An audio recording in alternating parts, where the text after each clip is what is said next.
point. I was learning how to write. I was learning the craft. Well, shit, a lot of these stories would make really good, books. I actually started with poetry as a kid, 'cause I like the rhyming stuff. So I used to write poems and stuff as a kid.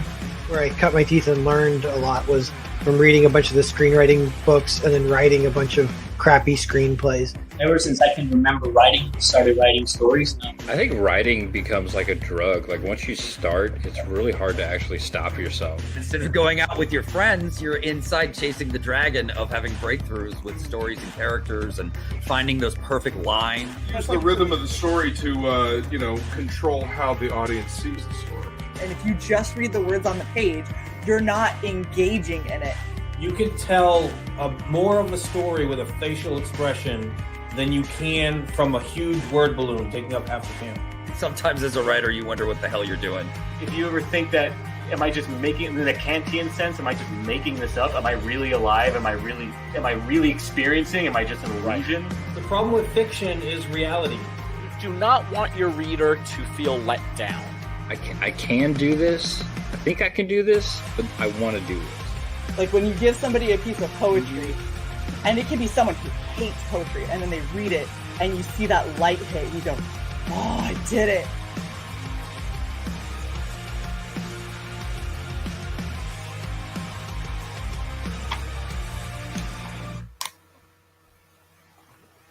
All right, welcome everyone to another episode of Writing Prose. I know it's been a little bit since we've had one. I apologize. I have been having one hell of a string of weekends, but I'm glad that we're back, and we are back with a pretty awesome panel so far. We got some more people that are probably going to be popping in at some point tonight, I hope. But we are talking all about villains, and I think that it's an interesting topic, and I think that y'all that are here definitely have a lot to say about it, because there's what makes a good villain. Justin says a good villain is a bear that just unstitches everything around him. I thought you sold all your bears, Justin. I have. Oh, that was your bear. Yeah. Okay. Plus, I haven't shipped them out yet, so I still have the bears here. Yeah, okay. He's still playing with my bear on a regular basis, and I need that here so it can give me nightmares. Damn it. So before we go into exactly what a villain is and getting deep down into all of that crap, let's go around the room, have everyone introduce themselves and the projects that they're on. So we'll start with you, John. John Hervey. You can find me at Beyond Time Inc.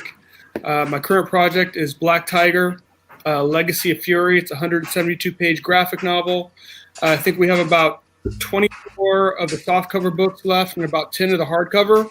And then once those are gone, We'll be shutting down the campaign. It's in demand right now in Indiegogo. So if you want one, you best go get it now. Nice. Will. Hello, Will Perdomo. Sometimes co-writer and acolyte of Dan Frega's on Black Flag. And it's in demand.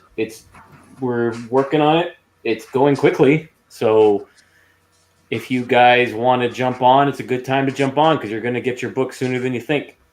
So. Oh, that's exciting. That's awesome.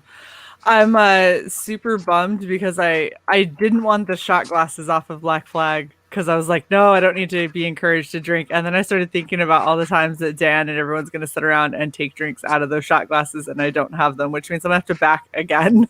Mm-hmm. I tried to go and find where I could just get them, and I'm pretty sure I'm gonna have to back in a really fucking high tier to get them. And we're not going to be redoing a lot of that swag, so we're still kind of iffy on the Black Flag shirts. Those might be a once in a lifetime thing. Black Flag shirts and Black Flag hats. Oh, I know. I got my shirt and hat because I definitely wanted that, but now bummed because I don't have the shot glasses. I feel like I'm just eventually just gonna hand down like a check and be like, just give me one of everything, and don't tell me how much that's gonna end up being. Personally, I can't wait for the incredible comic swag. Yes, I am excited for that too. I saw that he had the pins. That was really badass. And the hat. We want to do the hats and the shirts. I desperately want a hat of it. Yes. Oh, I'm right there with you. That'll be amazing. And the AA t-shirts. We still have those. Yes. The new style. You please. I think the pink is pretty cool, but that's just me. That's the one that I got. That was the one that I locked down. So make sure to go check out all of that super badass shit, because there's a lot of it. Frankie, you want to go next?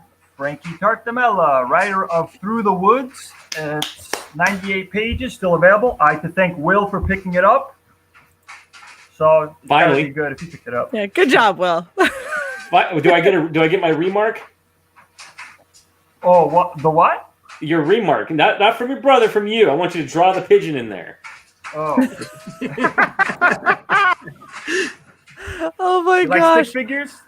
Yes, I'll bear it with pride. All right, I hope you didn't pack it up yet. I seriously cannot wait for the pigeon to become a reality because it's going to have to at this point. It's now infamous. That's why I keep saying it. Keep just putting it into his head. Will's trying to lock It's on Frankie down. It's on my to-do list. It's number 3 on my list. You know, I'm trying to incept your brother too. Maybe he'll do something with it. Yeah. He'll legitimize it. Holy Exactly. shit. There you go. Your brother's got street cred.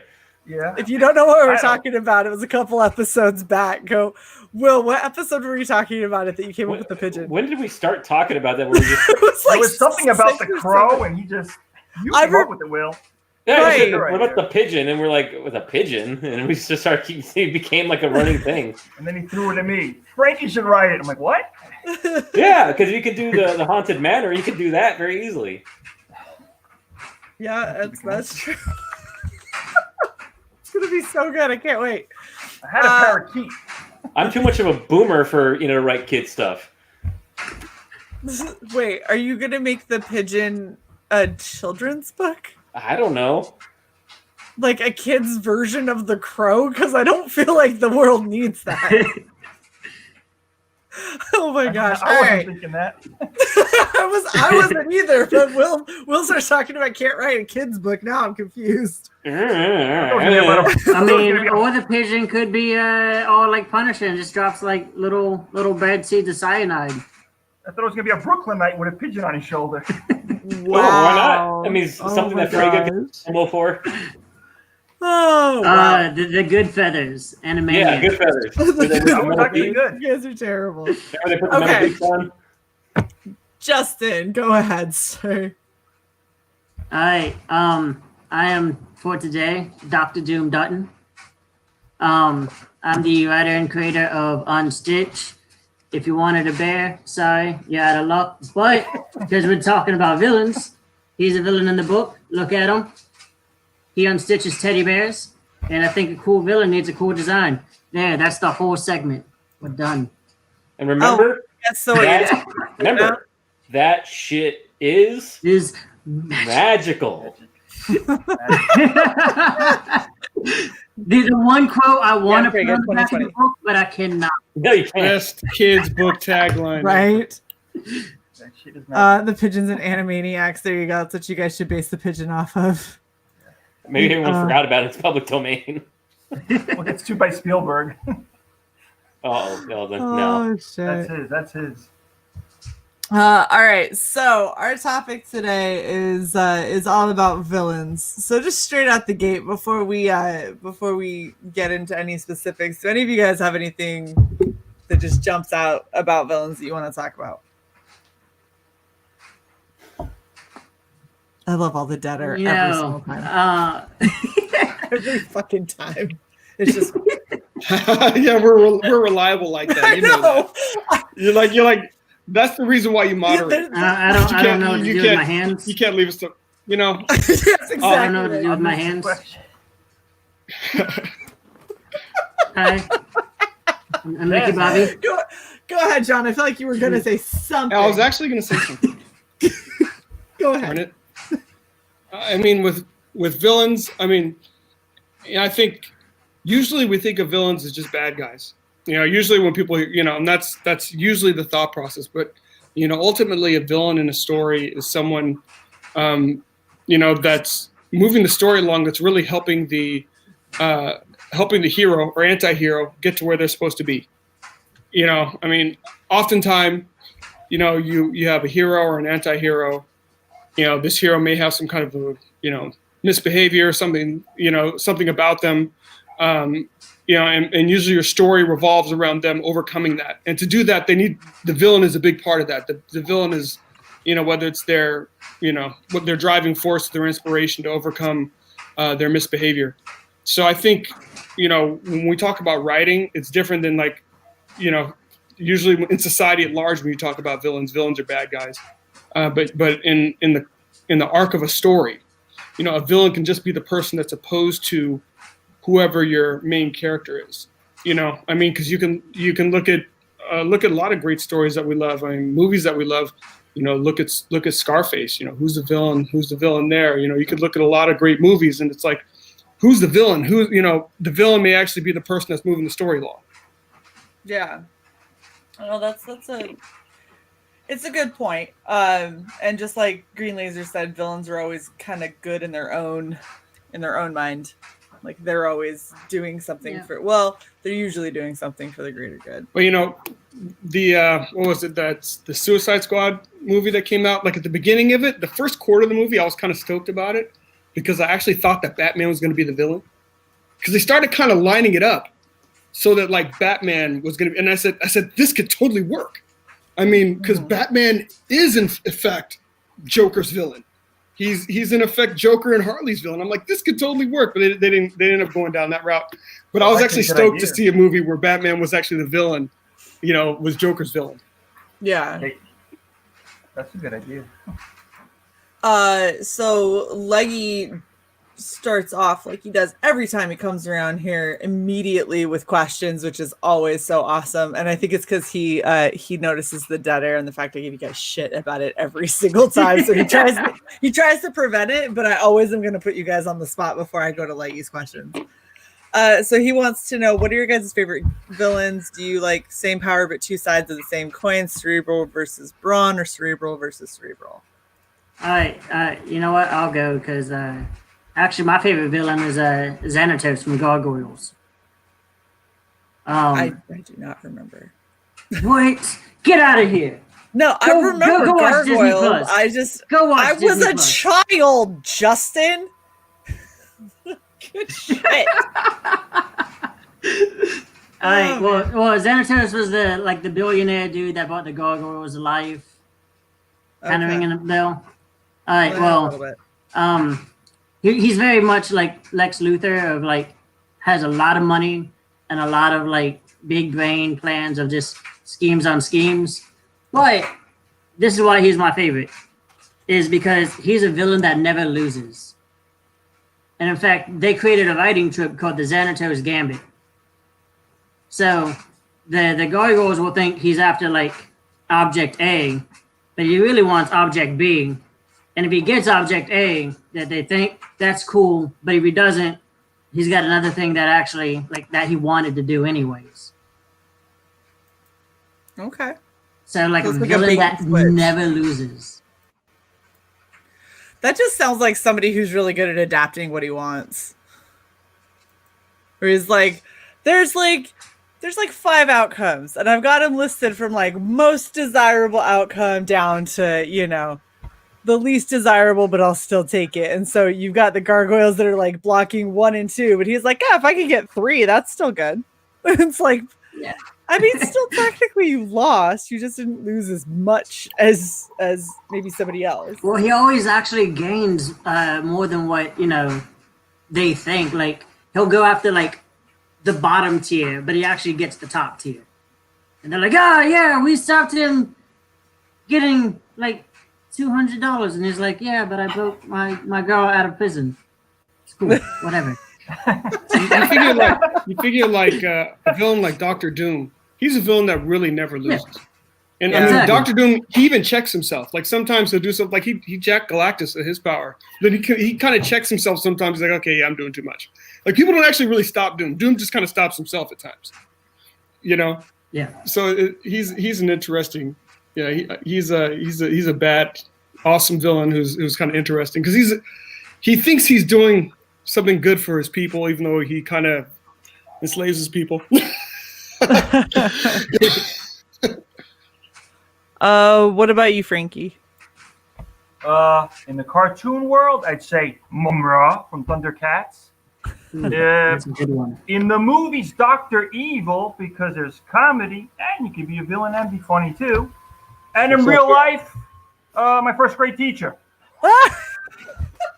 Dude, no, for real. Second grade teacher. Oh my gosh, the biggest villain. Like Evil. Luke is only half aware of what we're talking about, and he's like, no, biggest villain that I know in real life. Gotcha. Like just straight He's on in board. there. He's How you on doing, board. Luke? He's on board.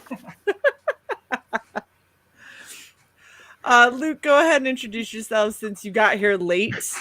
Yes, it did. Yes, it did. I am a death metal hero. You can find me on Twitter and Instagram and the YouTubes. As a matter of fact, I just got done doing a sing-along of Doom. That's why I'm late. Ended up taking the truck home instead of my car because the plates on my car were expired and I don't want to get pulled over. So, yeah, so drove the truck home tonight. Scaredy cat. I've driven with dead tags for over a year. You can do it. I mean, to be fair, I've been driving around with dead tags, and I even got pulled over for something unrelated. But because I asked the guy, I was like, "Well, I can't get an emissions test because COVID," and he went, "No, you're fine." He was like, "I'm just writing you a warning because you were speeding." I was like, "Oh." Okay. I thought it was the they're registration sticklers thing. for it down here. Apparently, I got pulled over on the way to work one morning, so I wasn't willing to tempt fate again. Fair enough. And you know what, guys? Tempted. All of you guys let me move on to the topic without introducing myself or the one project I can actually push because I wrote something. She wrote something, and she's the host. Thing. Oh no! So here's the coolest part. Okay, so get in on the Kill Journal mailing list while you can. They're doing some really badass stuff, and the book looks amazing. I wrote a 7-page short on there, and I just started to see the roughs come in for it. Ooh. Oh my gosh, it's so good! I'm so excited. But yeah, so we were talking about villains and who our favorite villains are. Will, do you want to go next so Luke can sort himself? Let's see. It's funny how when somebody asks you a straight question like that, you're like, I actually don't know anything about it. Yeah. There's a reason I call on all of you guys first. I'm trying to think. Because just talk about your life. If we're talking about villains, just autobiography. Well, that's an easy one. My entire patrilineal side, essentially. My dad's whole family is essentially the Mos Eisley. If you take Mos Eisley, that's my dad's side of my Have you ever read father's side of the Preacher? family. The what? You ever read Preacher? Of course. Okay, so it that bad, like Jesse Custer bad? My dad's brother is TC and Jody put together. So he not only was a degenerate criminal, tough guy kind of dude, but he's fucking everything that moves. Oh, right. Yeah, that's fantastic. Wow. So my dad's the good one. Well, hey, at least you come from the good stock. Well, then you have the Italian side, the Frankie, which is the good side. But I don't know. This is a tough one because I spend a lot of my time in the academic side of things. And that's where we get into the trouble of, everyone who thinks, everyone's a villain thinks they're a good guy. But lately I've been doing a lot of research and study while doing Black Flag and working with Dan and thinking, and my thinking has changed on this, that you just got to make the bad guy bad. You know what I mean? He has to be like we said earlier, he has to be a wall that the good guy is bouncing off against, and he can't seem to get past it, and that's going to dictate all the actions of the bad guy. He's got to rise, or the good guy who's got to rise to the occasion. And one that comes to mind, because I've just been rewatching these episodes lately, is Negan from The Walking Dead. He's a guy who's supremely confident. He looks like he has everything in order. He never shows that he's frightened of anything. Even when they're under assault, he seems like he's got everything in order, which scares you as the reader or the watcher because you think the good guys never have a one-up on him because he always seems like he has an ace in the hole, even though he might not. Right? He might know something we don't. He might not. He might know something the good guys don't. He's going to pull something out of his ass. And as you see from that show or that book, he forces the survivors into more desperate and kind of ingenious ways to get around him. So just by his presence, he's creating a story. So I think that's kind of informing me a lot lately. Is just if you're going to make him bad, make him bad. Or another good example is I just thought of the if you're going to make him bad is The Hitcher, Rutger Hauser in The Hitcher. Anyone ever seen that? No. Anyone? I saw that a long time ago. Well, it's that. C. Thomas Howell, Pony Boy. He's driving from I think Chicago to California with a car, and he picks up Rutger Hauser on the side of the road, and the guy basically threatens to kill him and says, "Hey man, if you don't want me to kill you, do something about it." He boots him out of his car, and the whole film is him going, "Oh, this guy actually did something," and he's stalking him and messing with him the entire movie, and framing him for murder of people and cops and disemboweling people around him. And he's like, "Hey man, if you're gonna take me out, do it. Stop running away." He keeps letting him escape, but he's like, "You got to stand up to me eventually, because I'm just going to keep killing everyone until you stop me." Wow. And I saw that. And it creates such a momentum, because that's essentially what's happening. This guy will not stop until he stands up to him. That's usually how bullies go. Mm-hmm. All right, Luke, do you have an answer? You need a minute.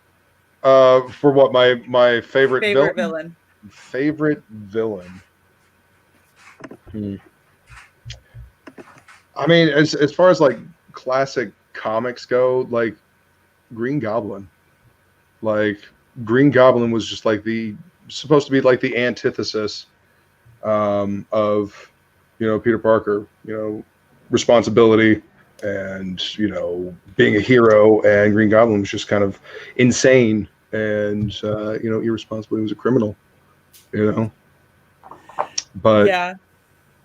So for classic, yeah, go ahead. No, you go ahead. Green Goblin for classic, and then for kind of modern, it would be Venom. But since they kind of turned Venom into an anti-hero, it's kind of a moot point. But when he was first introduced, he was like that dark mirror of Spider-Man. Like I always wanted to see like that on film, like that Mary Jane seeing the white spider in the dark shadow corner, and like her thinking it's Peter Parker and talking to him, and all of a sudden that big grin just spreads in the darkness, and she fucking shrieks, and then you finally see like Venom. Like that's the Venom I wanted to see. That's the introduction I wanted. But yeah. Mm-hmm. But I also think there's something we can add, is that instead of just also being a wall, you can have an asymmetry. Sure. And I think the good example of that is Professor X and Magneto, where you have two guys essentially that are yin and yang. Mm. One's the bad guy, but he's going at he's got a very specific articulated objective. So does the other one. And they kind of pass like ships in the night. They kind of, like a Venn diagram, they meet in the middle, but then they go in their opposite direction. And they just have, they go about it much differently. Right. And so Magneto embodies, personality traits that Professor X is not, and same thing with Professor X. So you can kind of get a dualism between the two. So I think that's interesting, is asymmetry, where you embody different personality traits to kind of illustrate who your characters are when they're compared to each other. Mm. So my answer to this, and I'd actually Google the name of the movie because it's been so long since I've seen it. Have you guys seen Fallen? Which one? The one with Denzel Washington? Yeah. Where you can hop bodies? Yeah, where you have Azazel. Yep. The one that's like from person to person, and all he has to do is barely touch them, and it can hop through. One of my most favorite villains, because it's so difficult for you to nail down where he is, and he's so bad. Like, he's a demon. He's like he's pure evil, and he's almost impossible for you, because even if you were to find which one he's in, what are you going to do? Like, are you going to kill the person that he's hosting, that he's using as a host? Because it's not going to kill the demon. Nope. And that's what I like when it comes to horror and suspense, and when it comes to like a good villain. I like villains that are very, very difficult to take down, that require a lot of ingenuity. I don't like stuff where you turn around and it's, oh, I arrested you and now you're in jail again. I guess you call it the puzzle villain, like the one in Live, Die, Repeat. You know, the Tom Cruise film where it's kind of a static villain, but it's more of like a Rubik's Cube where the plot revolves around how do we get around this thing that's static? Because it keeps resetting.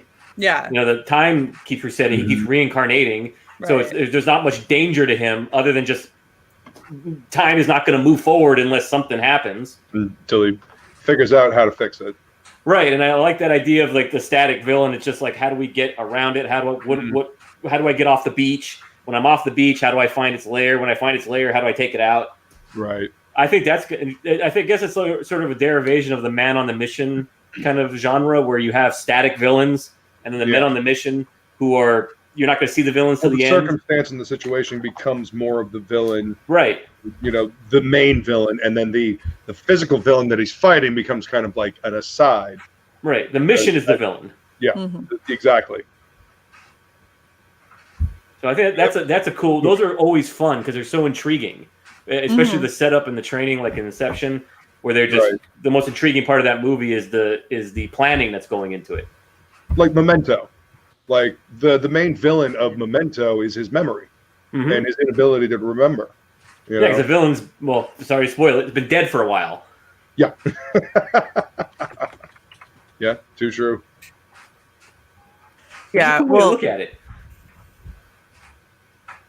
Memento is probably one of my top movies that I think I've ever seen, just because I like the mind fuck. And I like where it's like, shot, because it's so hard to know what's the driving force in that show, because you don't know what's real. Like everything it just changes every time. It's hilarious. I'm trying to see if I can find. Leggy had another good question, but my chat is. Well, while you're trying to find them, somebody brought up another interesting way to use plot as villain. And somebody said Lestat, you know, Tom Cruise. What's interesting about that one is that if you've read all the other Anne Rice novels, you realize that Lestat is not the Lestat as he's portrayed in the first Interview with the Vampire, and that's because Louis is telling the story. Right. So he's making him out to be the biggest asshole on the planet, and I think that's interesting that that point of view can play a part, and you can kind of surprise your audience maybe later on when they actually meet the villain and realize he may not be the villain. Well, we're all the villain in somebody's story, right? So why wouldn't a character have the same thing? You know. But it's a way that's interesting way to bring it into focus, is that you've got it's the point of view of the protagonist, right? Right. You know, that he's making it that way, sort of like The Usual Suspects, where the villain is telling you the story and he's unreliable. He's lying to you the entire time. It doesn't necessarily have to be a lie. I mean, it's like you said, it's perspective. Yeah. Or it could be a lie. That's the fun part. You know, it could be.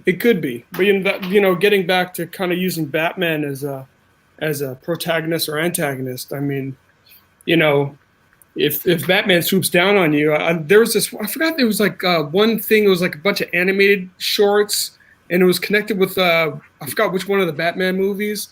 And it showed people's perspectives of what they thought Batman was, because you know we have the you know privilege of just being able to see him on the page or see him on in his fullness. But it showed people's perspective of what they thought Batman looked like. One of them thought he looked like Man-Bat. Another one thought, you know. So it's just like, you know, part of it is just perspective. It's this specter coming out of the night, you know, to attack you. You know, and you're just like, what is this thing? What is this creature? But this is also an interesting twist on the villain, right? That's swapping it around. I can't remember who did it, and I can't remember, but it was a Batman story where he's, you know, because Batman's like, I don't kill anyone. I beat the shit out of people, and I let them live. But, you know, fists do a lot of damage. And they did a story where a guy encounters him in an alley. He gets the living shit beat out of him, and then you just follow him through his rehabilitation, going through the hospital, them rewiring his jaw, fixing his body, like he's truly screwed up and he's got to get physical therapy for this damage Batman did to him. You know, I thought that was a novel way to go about it, because he beats the shit out of so many people. You wonder, damn, this, you know, he's doing some real damage to people. Right. Well, stories are just like history. It all depends on the perspective you're looking at it from. It all depends on who's telling the story. That is a good point. Like, who you want to be the villain, put them as the opposite of your point of view character. Because typically, whoever's the point of view character, fans and like people are gonna like sympathize with. Like Infinity War, we all know Thanos was like the villain, but because more or less he was the point of view character, everyone's like, you know what? I'm actually okay with Thanos' mission. Maybe half of the people need to go. Maybe it's a little bit too far, but maybe I'm okay with this. Yeah, they kind of gave him a little bit more of a reason that they did in the comic, because in the original comic, I mean, he wanted to bone Lady I'm Death. pissed off that there are more people living than have ever been dead. Here, Thanos, come out of the land of death. Kill half the universe. He's like, all right, I'll need to steal these stones. And he goes and fucking slaughters the Stone Guardians, and then snaps everybody out of existence. Yeah. So at the beginning of Infinity Gauntlet, half of the universe is gone, half of your heroes are gone, and you have no fucking clue why. Which is the best segue to Leggy's other question that I had to re-put into the chat, thanks to how quick everything, like people are chatting, which is lovely. I love that you guys are all, here wanting to engage. Leggy says, do you guys like to have your villain do something dark, dastardly, and powerful right off, or develop his or her evil gradually? Depends on the tone. Yeah, it's a story development question right there. Yeah. Because, like the slow unfold, like, did anybody ever read Mark Millar's Nemesis? Yeah. No. Okay. I only read like the first issue. And it was like, he was a villain, but he was masquerading as a hero. Kind of like Thunderbolts, but better. He was dressed all in white, right? Yeah, he was dressed all in white. Like the way he pitches it is like, So you kinda have imagine if a Joker was Batman. I don't remember. Yeah, well, that's how like Mark Millar pitched Nemesis. It's like, imagine you had like Batman's like abilities and like wealth and stuff, but he had that mind of Joker. So I guess like Batman who laughs before Batman who laughs. Interesting. Yeah. I think the important thing is either way is just don't make the villains impotent. I mean, you ultimately you have to show, what the villain is capable of, and it's got to matter. It's got to mean something.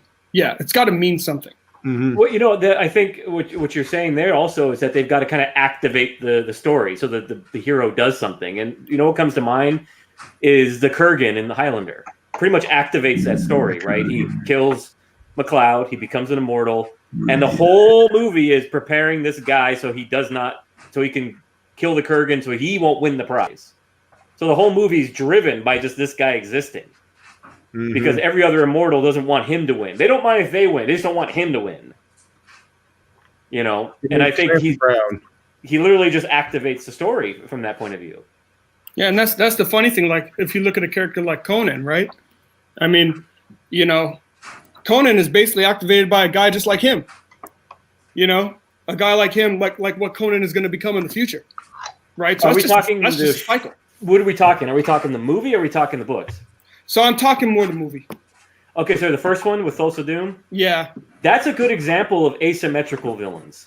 Yeah. Right? Mm-hmm. Because Thulsa Doom, remember, he gives him that speech where he says, you think that the steel is power, but, no, the flesh is power. And he demonstrates this by getting one of his disciples to hop off of that ledge and crash to the ground. And he goes, see, that's power. And now you've got two forces coming at each other, like the Magneto and the Professor X kind of thing. Exactly. Yeah. Right. He's like the riddle of steel. You're pounded into what you are. The other guy is like, nope, it's all about flesh. You manipulate others to make them what you want them.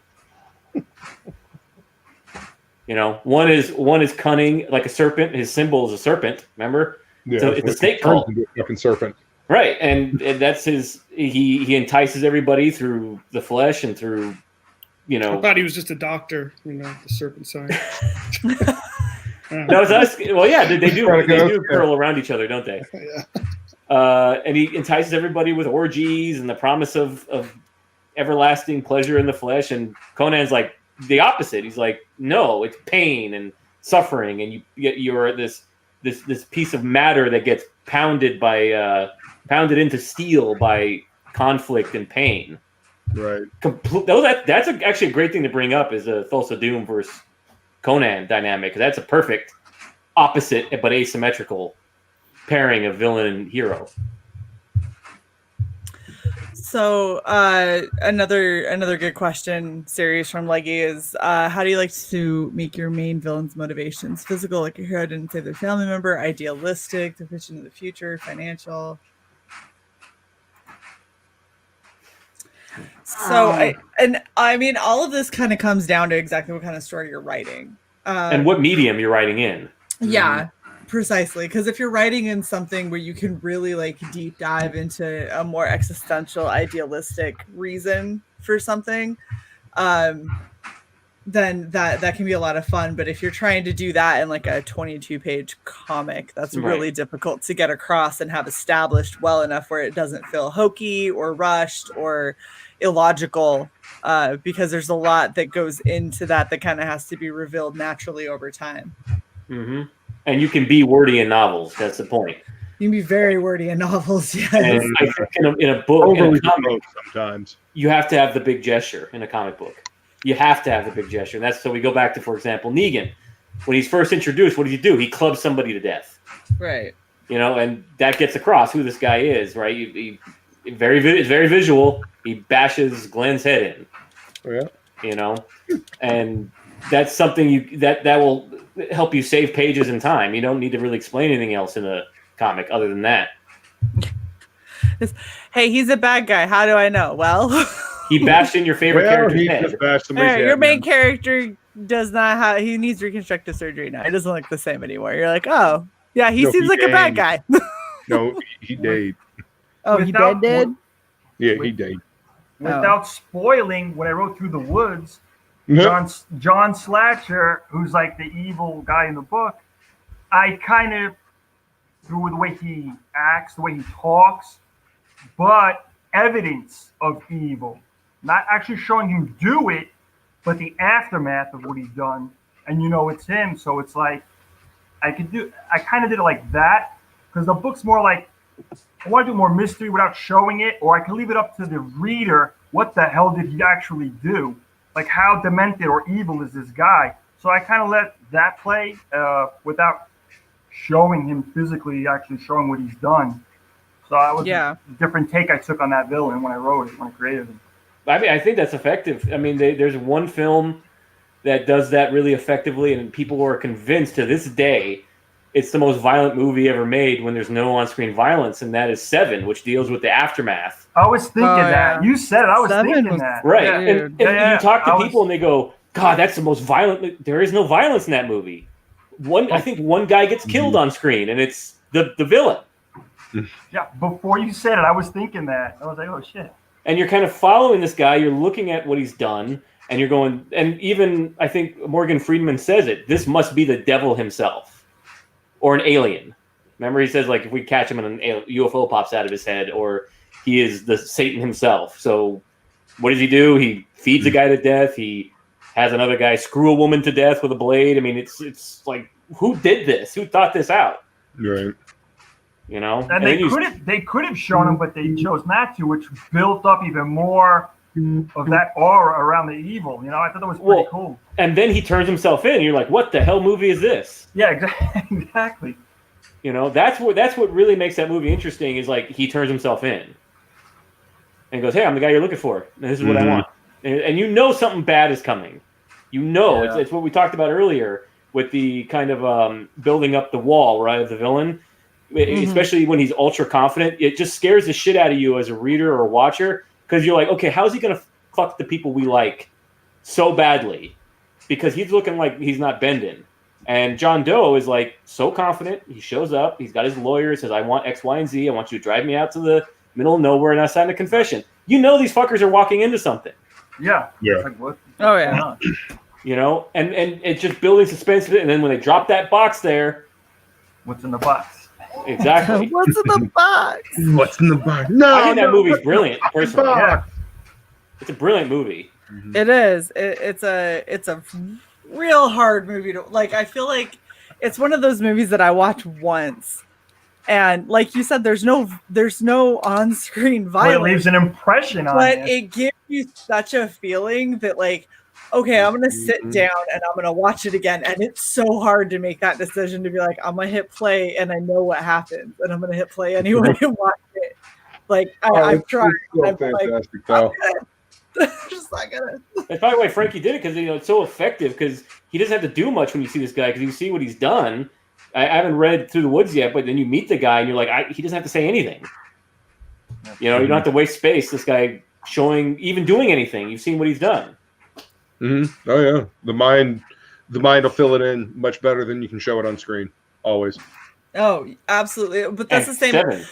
One of the biggest problems when it comes to horror is the fact that people try to over-explain. Your imagination is what makes horror terrifying. The more you explain what the baddie is, the less scary it is. That's why, like, some of the best horror films are the ones that are dealing with something that is outside of our realm of reality. Because the fuck do you do with that? Like, hi, it's a demon, or it's an alien, or it's some shit that doesn't exist in this realm, but here it is and it's fucking with people. What do you do with that? Like, even if you're like, okay, this is how it gets to us, great, so what? Like, what are you gonna do to stop it? It doesn't operate within this realm of our existence. That's what makes it scary. And because there's always that question in the back of your head, but when people start explaining shit out, like, a good one is Signs. If you want to look at what happens when they started over explaining, the second you had aliens down here and water was what got them. Like, why did you come to a planet that has so much water if water is what kills you? And really, we're gonna go around and just start, like, the second it came into, all you have to do is all of these glasses that your like neurotic as fuck niece has left everywhere, just start smashing that shit into them, and it'll be enough to kill them. I was like watching this going, did you guys have like a hose out back? Like, what the fuck? This is so dumb. It went for being awesome. Huh? What movie was this? Signs. It's an M. Night Shyamalan movie, so that's why it's bad. I fucking completely blanked on that one. Okay, I was no, I've seen it. I remember it. They couldn't open doors too. Yeah, is there something else retarded about that? Yeah, they couldn't open doors. They had come from like okay. Yeah, they couldn't open doors. They can do space travel. Really? Can't open doors. It's funny that we bring up Shalama Ding Dong, because his greatest film, in my opinion, was Unbreakable. Unbreakable, I think, is his best movie. And Split is fantastic. What I like about Unbreakable is that's another example of the villain activating the story, right? Where he's trying to figure out, okay, what am I here for? I'm obviously a mistake. I shatter just by walking. Am I even supposed to be here? And just what kind of person am I? And I'm going to figure that out by creating my antithesis. And whoever my antithesis is, whatever kind of guy he is, that's going to tell me who I am. And I am the villain because he's such a good guy. I thought that was cool. It was weird, though. I mean, in a certain regard, yeah. When you look at the flip side of that, it was like the first 3 beats of a movie. I mean, it was like, you got the reveal kind of who the hero was, and then it's the end movie was of over. the movie, right? So I mean, yeah. So I mean, it's like, and that's to where to me the Shyamalan, stereotypical twist ending actually worked for the movie, because it wasn't really a twist, because that's the core of the movie. What am I? Who am I? Right. And I am the villain. That's true. And I thought that was cool, because it's a villain realizing he's a villain. You know what I mean? Because who knows if he knew up to that point? Because he's obviously not well in the head. I mean, he's been locked in his room his whole life. He can't go anywhere. He's been reading comics. He doesn't know the difference between reality and fantasy. He's, got problems. Yeah. We had another interesting question. Gosh, I always have to scroll back. There you go. True Art 7 says he's got 2 questions for you guys. So how in-depth do you guys get in the development of your individual main characters, and how long does it take for you each to create one or more characters? And it depends on the story that you're telling. I mean, if you have for me, it's a situation, and then there's a character that is reacting to that situation, and then each character kind of comes in and says, "Hey, hi, I'm here," and they do their thing, they talk their bit, and whatever other characters, just whatever the scene needs. It's just I always prefer to naturally build it. Like sometimes I have characters in mind, but usually it's just like the characters show up when I need them. Does that make sense? Yeah. Okay. I mean, I could probably say the same thing. I have a story. I have a couple themes I want to play with. I have a archetype. Who's gonna be that guy, and which body is that spirit gonna inhabit? So I just say that guy is gonna do what I need him to do, and now he's gonna do what I need him to do, and they're essentially just embodying spirits of themes, for me, anyways. I mean, along with having a great villain, I mean, your hero is a loose word. You can have an anti-hero. Your character needs to be growing in your story. Your character needs to be developing. Your character needs to be overcoming something. Yeah. And it's like when you know what that is, that helps you determine kind of what you need in a villain. Yeah. Because I think part of the challenge is sometimes we have characters and they're not learning nothing. They're just kind of going from one thing to the next, but there's no character development. And I think a great villain forces a hero, and I use the word hero loosely, forces a hero to adapt, to evolve, to change. The hero is never the same after they've had their encounter with this villain. Forces the protagonist to move forward. That's right. Yeah. Absolutely. I mean, that's part of the hero's journey, right? There's always the antagonist, along the way to get in the way, to block their progress. I mean, it's also threshold guardians. Whenever you're moving on to something new, there's always like this bit of resistance before you can get on to that new, chapter or whatever. Threshold guardians, the boss before you get to move on to the next level, basically. Yeah. Well, and when you don't have that, then you have really, really hollow storytelling where it's hard to connect with anything that's going on, because that's something that we all go through.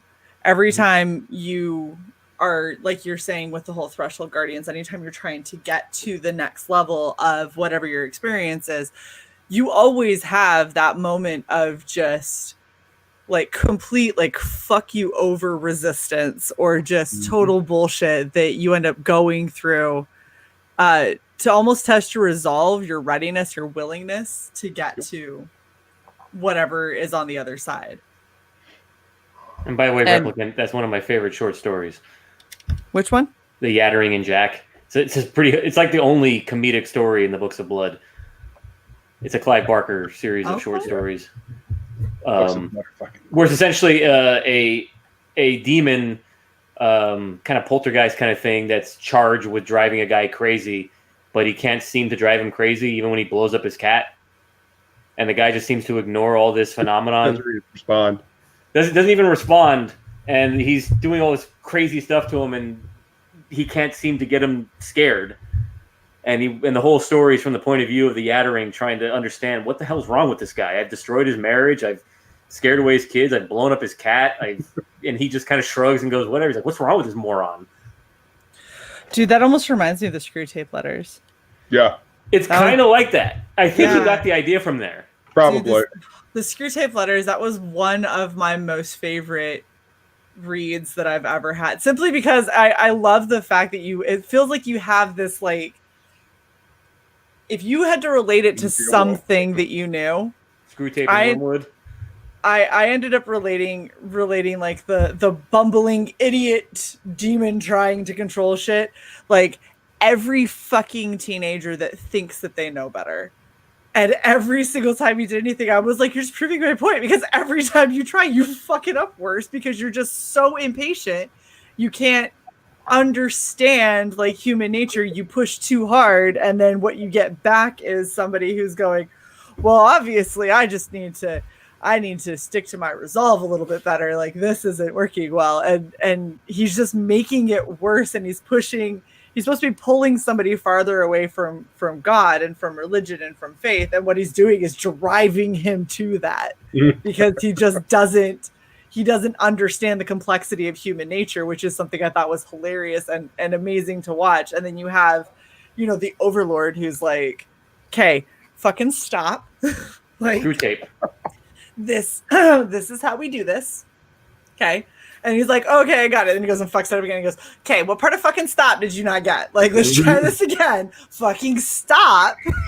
This is how this has to go. And it was one of those, just watching it from what I would unequivocally consider a villain standpoint, and watching them try and watching them fail. It was one of the most interesting kind of perspectives to take. You let him get baptized? What's wrong with you?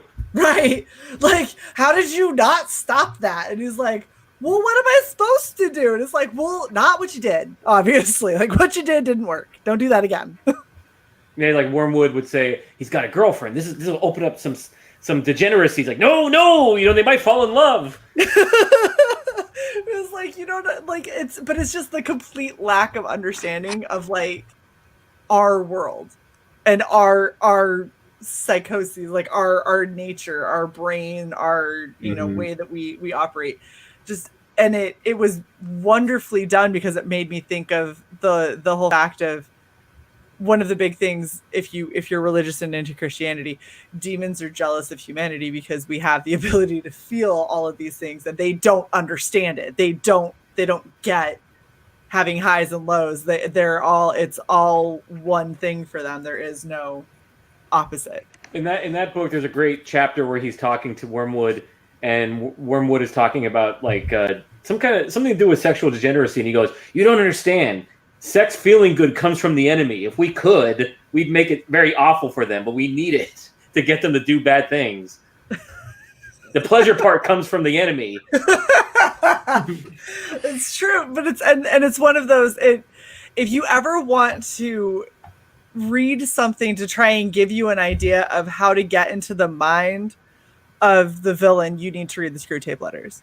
Mm-hmm. Because reading that, it literally breaks down what people generally think and how to warp and manipulate that to not be the outcome that ends up happening. And Andy Serkis did the audiobook it was as Wormwood. So good.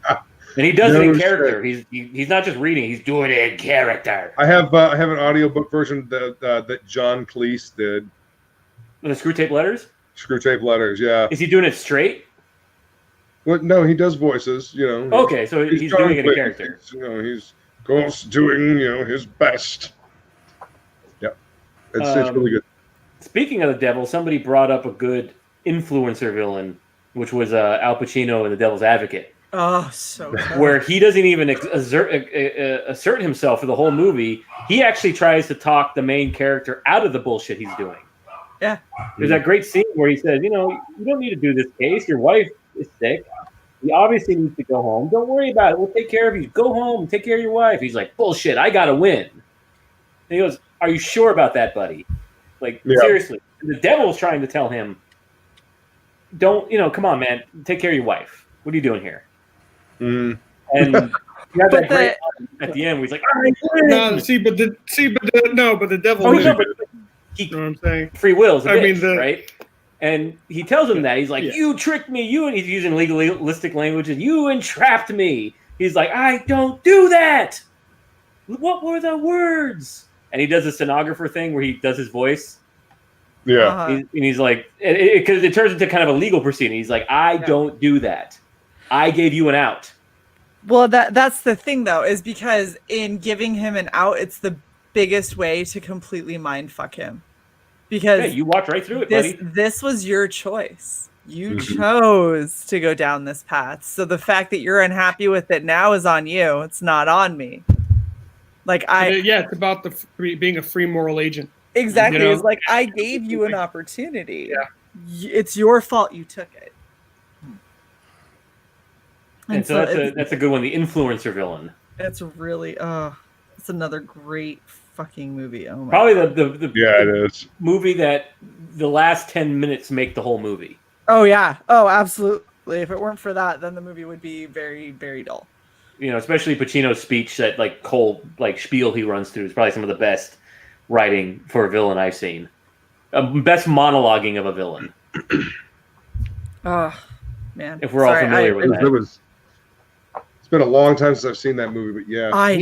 What do you say? He's a what do you say? He's a tight ass. He's a sadist. Worship that? Never. Yeah, oh my gosh. It's been so long since I've seen it, but there's certain parts of that movie that just stick with you. That was a really good movie for some of that. That kind of I like movies where you have characters that are so they're in depth and you get such a good look at them, because then it turns around when I go to write my own things and it helps me consider things that I otherwise wouldn't have considered. So a lot of these like superhero movies and shit that we have out right now are so surface level that it doesn't help you develop as a writer at all. It doesn't help get your creative juices flowing as far as character development goes. Like, yeah, it might give you some good ideas for setups for scenes or, you know, maybe clothing, but they're established, you know, so you're not going to really get any new information from them. Yeah, I don't know. I still feel like there's stuff that they could do. It's just people are lazy because they're established, so it's easier to not. It's easier to just. You're right. You're right. You can really have fun with the Joker and go into like a psychological aspect of him and really how his mind works. I mean, I agree with that. You could probably develop that more, take a different approach to him.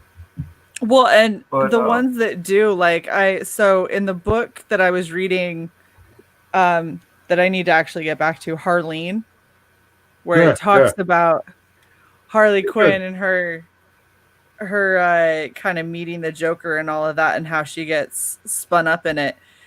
Yeah. It is such an interesting viewpoint in developing a character and developing because I know a lot of people have had a hard time with how can a character who was so like Harleen Quinzel, incredibly intelligent, right? She is one of the youngest psychiatrists out there. She's high profile. She's all of these kinds of things. How does that get fucked over by the Joker? Like, how do you get manipulated? And you see it. And it starts from a place of intellectual curiosity and it ends up in a completely fucked up like love affair kind of thing. But it starts with her genuinely like it's a female flaw. Women have this desire to nurture, right? And you're the one that's going to be the one that can get through to this person to nurture him into being a better person. I can change him. He'll change for me. And the arrogance behind that is something that they don't delve into too much, especially when it comes to Harley, because it's a female. So they don't want to portray a woman as being arrogant. But in reality, you have more than one emotion. Harleen, before she becomes Harley Quinn, Harleen is an incredibly arrogant person because she is trying to prove herself in what she considers like a man's world. She's trying to show that she deserves to be there. And so she takes risks that most people would never take. She ignores red flags because she thinks she's smarter than that. And she thinks that she's not going to be the one to get duped.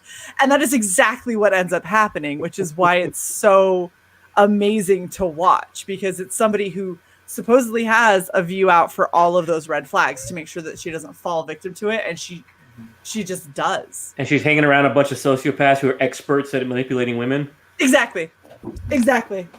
And if you watch it, so there's a really great, right in the very beginning of the book, there's a really great scene where it is her first interaction with Joker, and he points a gun at her because she ended up in an alleyway and he ended up busting down the alleyway to get away. He points a gun at her. She freezes. He doesn't pull the trigger because he sees something in her where basically he's like, nah, I could probably use her later. And so he just doesn't kill her. He's like, I mind fucked her enough. Like she's already gone. She already like is questioning life. That's good. That's good for now. So then when you see the Joker and Batman fighting, and there's a bunch of smoke bombs and there's a bunch of stuff going, so you can't get a clear view of this. She literally talks about seeing them dance. Yes, that is it. Yes. Yeah. Beautifully rendered by Stefan Sejic. Wow, that's good. Completely butchered his name, but he's fantastic. Wow, it's so good because they're going around and they're having these fights and everything. That is the exact panel I was going to talk about, Luke. You can't see where anyone is. He goes flying past her, and look at the look he gives her. Hold it up a little higher. That look right there where he's wiping the blood off of his mouth. Yep. That's the moment he fucking has her. Mm-hmm. Like, has her. Because she sees what seems like a genuinely, like he's just a disturbed person. He just makes bad choices. You gotta show him this. Oh, that's a really good one, too. I fucking love this book. Sejic is amazing. Nice. Yeah. He's got this awesome book from Top Cow called Sunstone, where he does very beautiful artwork as well. And Wise Guys is asking, is Harley in a comic book or graphic novel? It's Prestige, from Black Label. It's like a 3 graphic novel miniseries. Yeah, it's phenomenal. I highly recommend getting it. I got the hardcover and love it. Same size as Batman Damned. Yeah. Yeah. The Bat Penis. I got that one. The Back Away, yes. This is the #1. This is the Jim Lee variant with the uncensored Batawang. I wanted to pick that book up, and that Jim Lee cover just popped in, and I was like, damn it. Fine. But it's a really interesting, because you see the moment where that line for Harley gets blurred between is Joker really evil, or is he just a poor misunderstood soul that needs somebody who can help fix him, and she is so arrogant that she is going to be the one to fix him. Yeah, he just needs a hug. I mean, it's true, and it's, if you can see it in the way, if you've ever paid attention to Harley's backstory, and I know I'm going off on this a lot, but this is one of my favorite characters. If you ever pay attention to Harley's backstory, there's no reason why, from a logical standpoint, somebody of her caliber should have fallen for the Joker, but because she is so arrogant and she is so lonely. Hubris. There's lots of hubris. Lots and lots. And if we're going to be honest, she's been so smart that she has alienated herself from a lot of those romantic interactions that people have early on. And so the second somebody starts treating her somewhat nicely, I'd say a lot of her thought starts to. And it's also, as a dad, it's the same fear that any dad has for a daughter, especially it's like someone that's book smart. I mean, it's like, the environment that my daughter is raised in is definitely different than the environment that I'm raised in. And you want it to be that way. That's the way I want it to be. But I realized that my kids, they don't have like just the common sense, the street smarts that, and you realize that, like, you can be book smart as much as you want to, but if you don't have common sense, common sense and critical thinking. Common sense ain't so common. It's not that common. No. And there are people that are very manipulative, and you hope you can see them coming a mile away. People don't see them coming at all. No. I think the interesting, I like the villains that are so fucked in the brain that they can take otherwise decent people and just warp them entirely. Or the intelligent villain. Or the very intelligent. The very intelligent that can master manipulate. Because they're more interesting. Because you see tactics and you think like, oh, if I was in that situation, I would never fall for that. And then you start to see people that you're like, yeah, I relate to that character. And then you go, oh fuck, they fell for it. You're like, oh shit, would I fall for it? Like, I might fall for it. It's Perfect not example, abrupt. The Usual Suspects. Well, I mean, we just said fall for it. I don't know about fall for it, because there is a genre of villain that I really like that I call the split villain or the society villain, right? Mm-hmm. And it's not necessarily the villain is a villain because he's a villain. It's because of the circumstances. And a good example of this, and a person who does these kinds of relationships well, is Michael Mann. And what I mean is Heat, right? Take that film, right? where you've got two characters who are in opposition with each other, who are not going to budge. They both got goals. One is to do what he has to do, which is a professional thief, which is played by Robert De Niro, and he's taking down scores because that's what he does. It's all he's trained to do. Career criminal. And he's a professional. He's not a cowboy. He's a professional. And then you've got the career lawman in the form of Al Pacino, who's like, my job is to take down guys before they take down scores.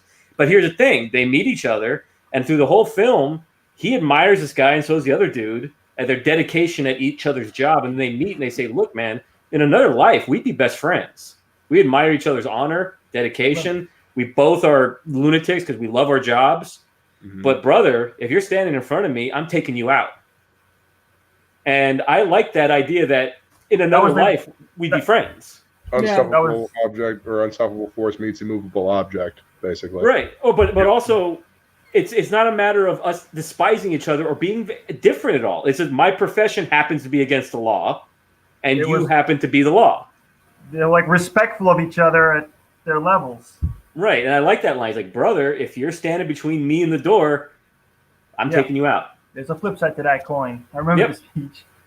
He's like, you know what I mean? And if it's between me and some poor bastard, you're going to make make his kids fatherless.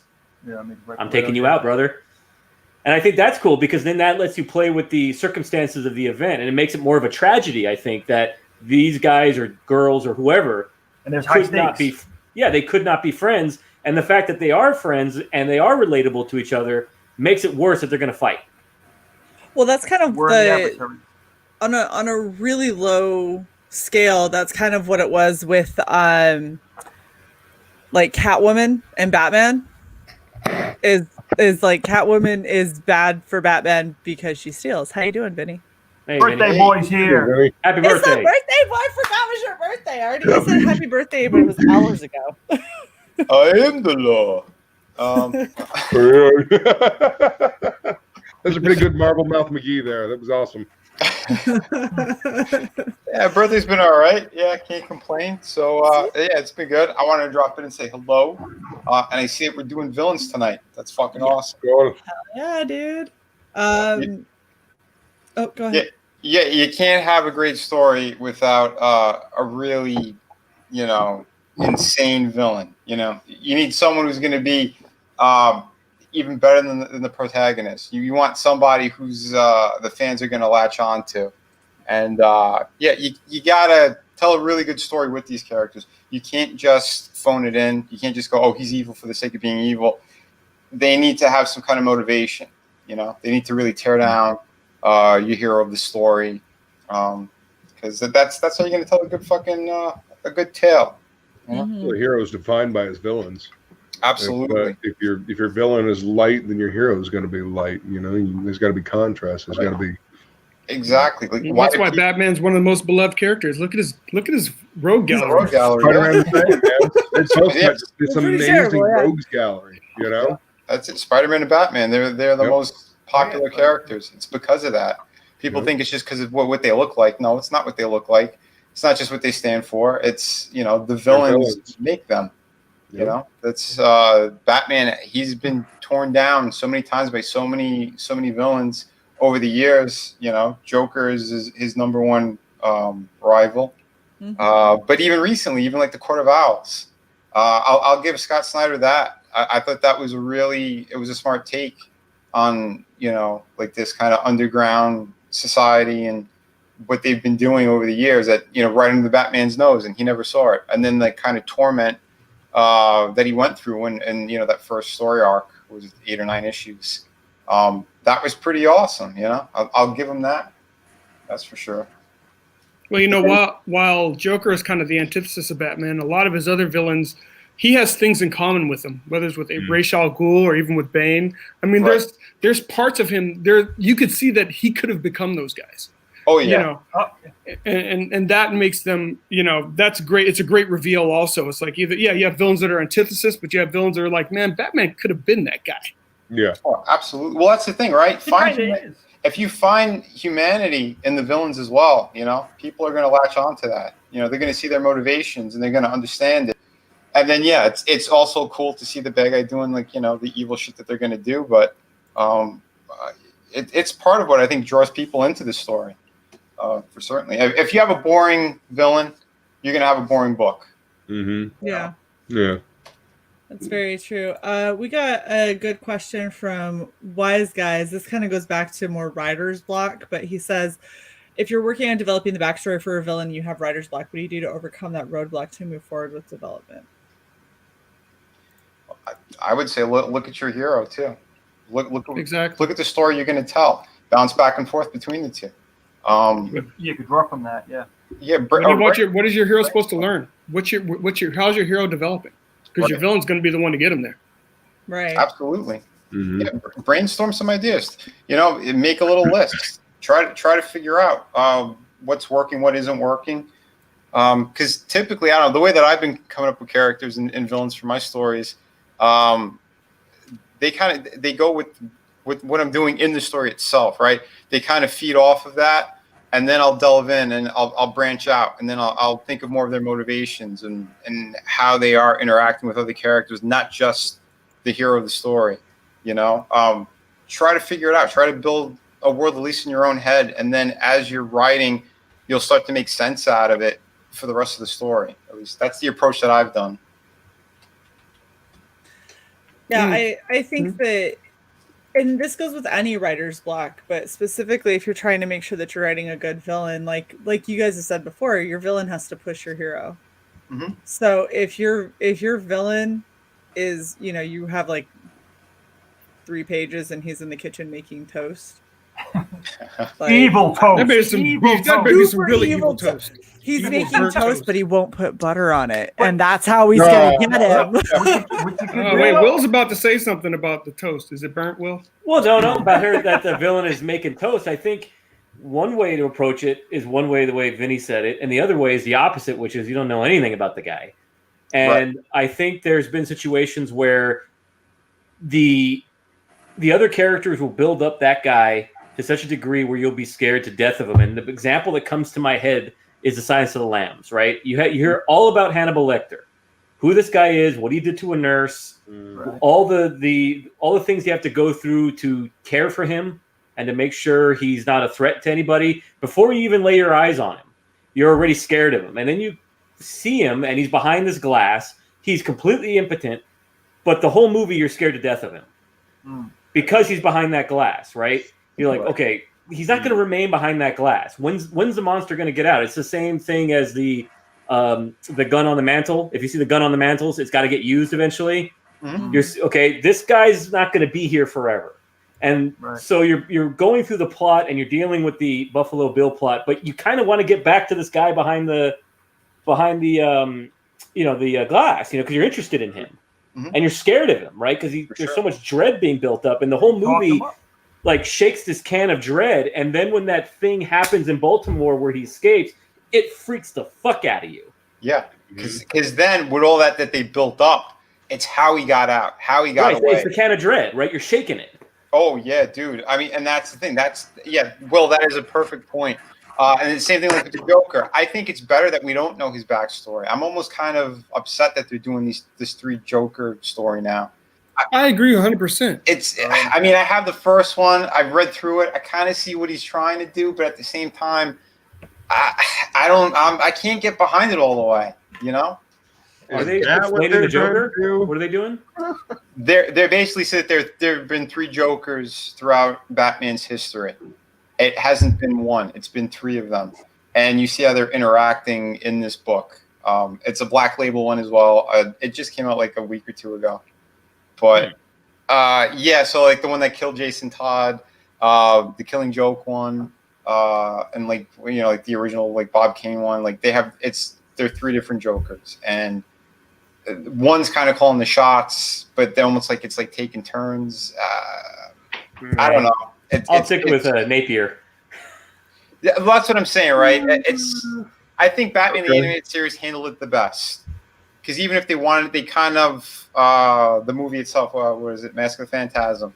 They showed that he worked for the mob, for the crime family, but they didn't get into his backstory at all. They gave him a name, but that was it, and then he's like some kind of hired gun. Then when you see when he's the theatrical Joker that came to be, and You kind of know from the series itself. Like it builds up a lot, and then how fucking crazy he is, what he's done over the years, what he's been doing, you know. And then in that movie in particular, I think he was extra violent and crazy. I mean, it works. It works. That building up, but don't give him the full backstory. It depends on the story you're trying to tell. That's what it comes down to. And the beauty of Joker is it didn't matter who he was anymore because that guy's dead. Right. You know, and it's like when you try to give him some spurious, unnecessary connection, then it just you're just deadening it. It's like, oh well, he's actually the cousin of no. Who cares? Right. I think you're letting out you're letting out the oxygen of the can of dread when you're doing that, and they did that to Hannibal when they went and just played him out. Mm-hmm. You know, they explained his backstory, where he came from. You had little snippets of it before, but who cares? It just now you watch Silence of the Lambs, you're not afraid of the guy anymore. Yeah, and you're right, and that's the beauty of not knowing his background. You don't know how to break this guy down. You don't know how to solve this riddle. Right, he's gonna get out. Yeah, well, because a character like him, he was a monster. So if you start to find some humanity in the character, then yeah, Will's right. You start to lose what made him so scary to begin with. You don't want to do that. Yeah, I mean, for the Goes back writer, to explaining too much. Yep. I was saying for the writer, it's good to have all that information, and then it's up to you to reveal some and not everything. To answer the question with the writer's block, I say answer your own questions. So make a list of why is this villain I'm writing? Is it, write down his personal traits? Why is he the way he is? Did something happen to him in his past? Is something happening in the future? So if you answer those questions, then depending what you're writing, it's up to you how much you want to reveal in your story. So I'd say make a list of questions if you have trouble with your villain, and then answer them. And then ultimately, it's up to you how much you want to put out there for the reader. I think that's a good strategy, because I do the same thing for Dan. I've written backstories for everything he's given me. None of that's going to make it into the book. It's just to give me parameters when, like he said, like writer's block. I don't have a writer's block. I just know what my parameters are because I've answered all those questions, but it's not going to go in the book. Right. It's just for me, so I don't get lost. Right. Yeah, it's guidelines. Yeah. Oh, But for it's sure. it's so weird how different things are once you can flesh out that like those aspects of characters when you go to write them. And so like when I wrote that like 7-page short for Marty, I got to basically decide what kind of a kid she was. You know what I mean? So I went through her as a child, and I was like, this is how she's going to be, and this is why she's this way, and this is why now she acts and looks this way, is because these things happened. And like some of that is shown, but a lot of the motivation and stuff, and like some of the issues that she has, and some of the behavior that seems like it's a little bit out of left field, is that I have an entire fucking backstory for this chick now. And I turned around to like Adam, was like, are you okay with this? This is your character. And he goes, yeah, I'm fine with that, because it's kind of along where he was going, but he liked it because it meant that later on he had a place where he could really kind of, if he wanted to pull from her, we could sit down and talk about what I wrote as her backstory and what kind of a character she was and why she had the motivation she did. And we had this big back and forth when I was writing it. Anytime he would say, well, wouldn't it make more sense for it to be like this? And I said, no, because that takes away the emotion of this, and this. And it's like having all of that. None of that goes into the book, but it matters when you write your character and you find their voice and you find their behavior and like what they overreact to or what they underreact to, and all those kinds of things it's based on that backstory that you've created for them. Right. Yeah, and I think if you do that, I think if you expose it to yourself, you won't expose it to the reader. Right. Yeah, you'll be more disciplined about giving it to the reader if you do it to yourself, right? You'll be like, okay, I know what this is, and I know where I can put little dots. I don't have to tell them everything about this guy. I already know him. Right. And you don't, because it's boring to read every little like nuance about somebody, but being able to give little hints here and there is what makes them human. That's what makes them relatable. It's also what makes it intriguing as a reader, as you're deciphering and decoding a character. I remember when Wolverine was first introduced, and he was just in the one X-Men book, and what an intriguing character he was, because you knew so little about him, but you saw small snippets. But so what do people feel they have to do? They feel they have to go and tell you the whole darn story. I was going to bring that up before. Wolverine's one of my favorites. Yeah, I agree 100% with that. I agree. Yeah, that's bullshit. Because it works with heroes too. You don't have to know every little detail about every fucking character. And when they did that, I was that was one of the fun things about him, was you didn't know everything about him. Mystery about him was like, oh my god, this is so cool. Yeah, you found out his name was Logan. You're like, his name's Logan. He has a name. Well, it's one of the first times. His name's not Logan. His name is James Horwitz or whatever. His nickname was Patch. Yeah, I mean. I agree. I wish that they never revealed it, but I liked Origins for what it was. Weapon X was fine. That was as far as I wanted to go. Yeah. Weapon X was fantastic. Barry Windsor Smith just fucking knocked that shit straight out of the park. Because that didn't reveal anything about Logan at all. It just showed you how he got his claws, essentially. Well, I mean, and also it kind of towards the end there, it kind of takes a twist, and you're like, what is actually real and what's the simulation? Like it plays with reality towards the end there. So the narrator becomes unreliable towards the end. Yeah, because he is telling the story, if I remember correctly. Right. Well, even when he went back to the facility, the Mark Silvestri one, the famous cover with the yellow cover with number 50. Yeah, with the scratches. Yeah. Yeah, and they still played the head trip by the end of the book. You know, they had those moments that he didn't know what was factual or not, and they ended it with the tree, with the carving on it. I mean, that's all cool stuff because you're messing with the character's head and the reader. You don't know exactly what's going to be fact or fiction on it. So when Joe Kagata, when he came in there and he decided, oh yeah, let's do Origins, that's bullshit. That's bullshit. And that's one of the first times I stopped buying comics. I picked it up again a few years later, some shit here and there, but that's when I decided, I'm not going to be collecting if this is what they're doing to the characters. Yeah, and I think that brings something up, Vinny, is that there's just some things you don't need to say. And one of the biggest, most historic examples to me is the prequel trilogy of Star Wars. You did not have to say those things about Darth Vader. Right. That would have been fine. I could understand George Lucas writing that prequel trilogy to kind of get it straight in his head like we were talking about. But that's something he did not need to tell us about Darth Vader. I think it was so much more effective that he remains who he is in the original trilogy instead of explaining him from a child. And when by the time you get to A New Hope, the character is completely lost all thread. Yep. It's an example of shit you did not need to say to the audience, in my opinion. Even though we wanted to see it, like with Wolverine, we're desperate for details. But the desperation for details is what makes the character stand the test of time. Oh yeah. Right.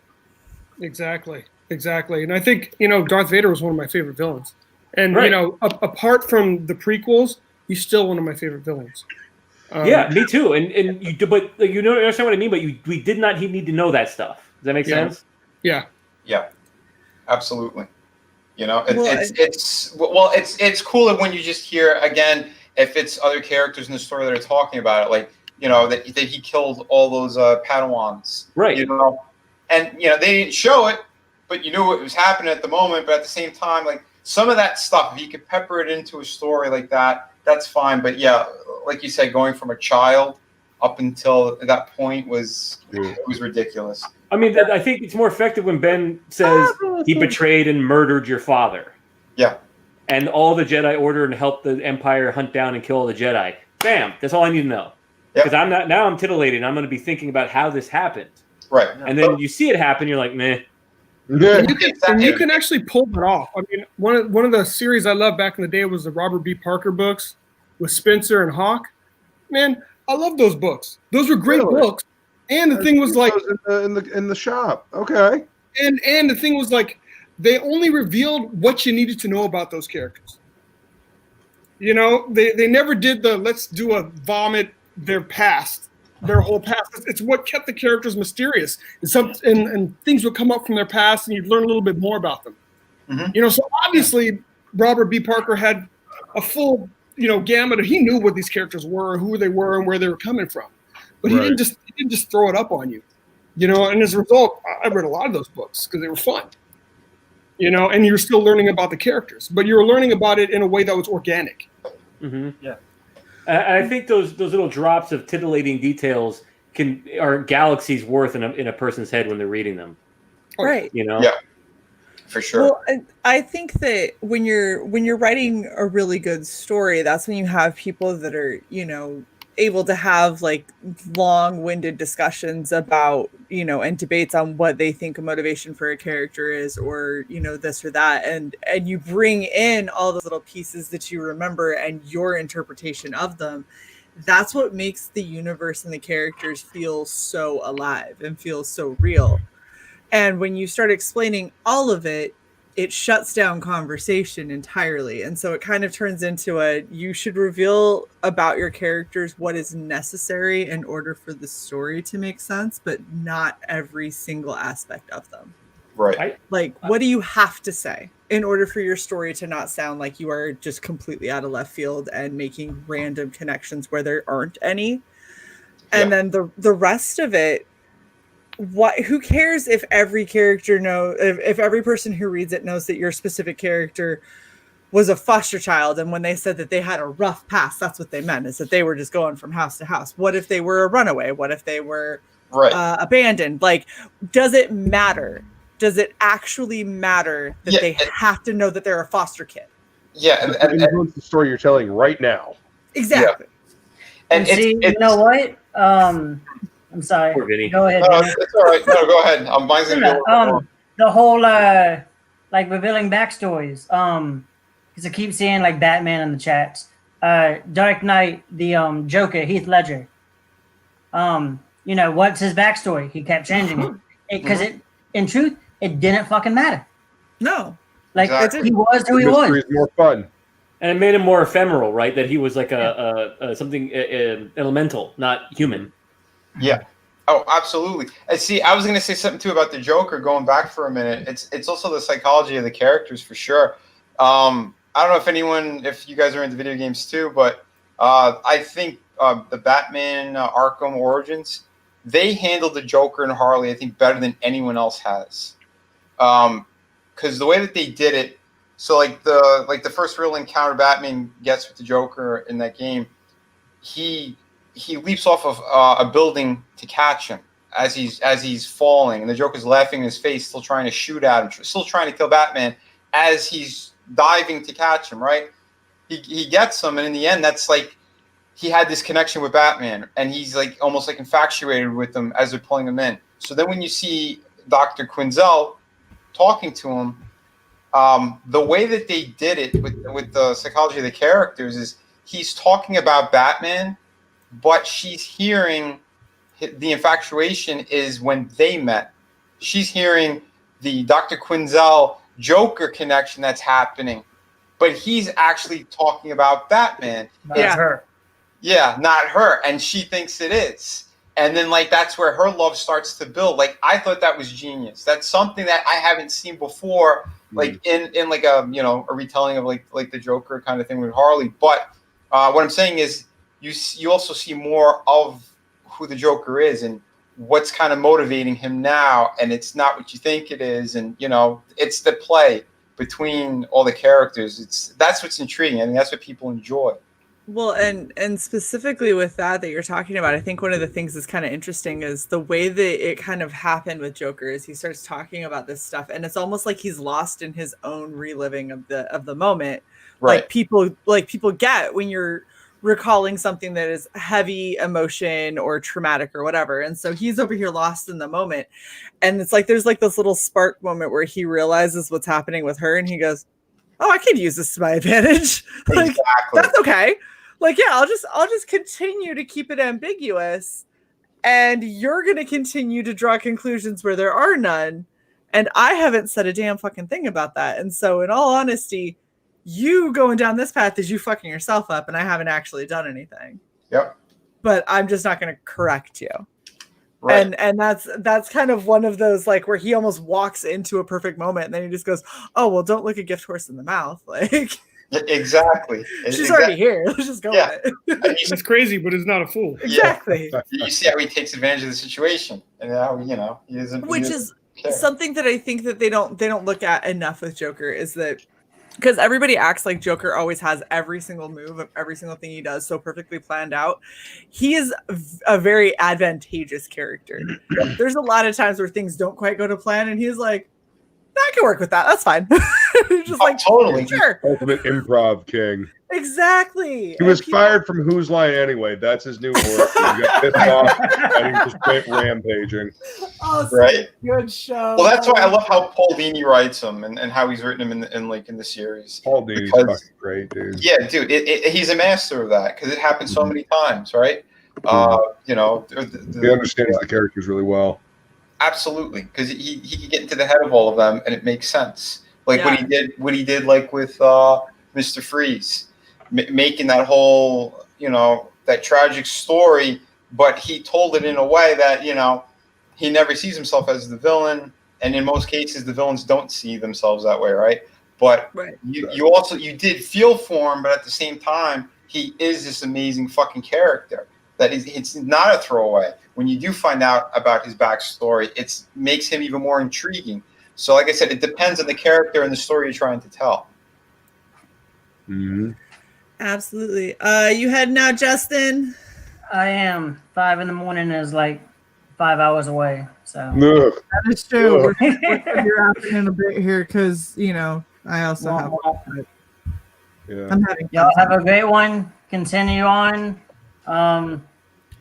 Unstitched. Take care, my man. That shit is magical. Exactly. It's magical. That's what I've been told. And we're only like $80 away now from adding fan art pages in the back of the book. So nice. Ooh, nice. Congrats. And then 2,080 from getting patches. I'm just saying, like, come on. Patches. 2K is nothing. Let's go, guys. All right, we'll see you later, Justin. All right. Great to see you, man. Night.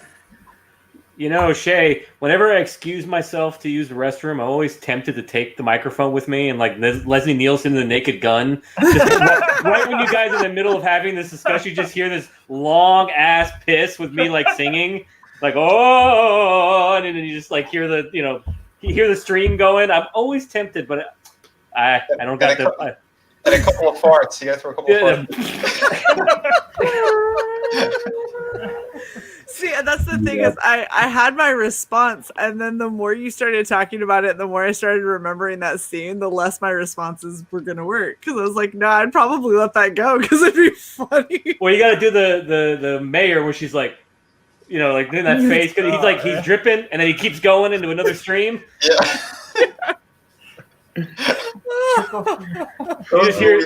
You hear the obnoxious unzipping of his pants, and then just him ripping.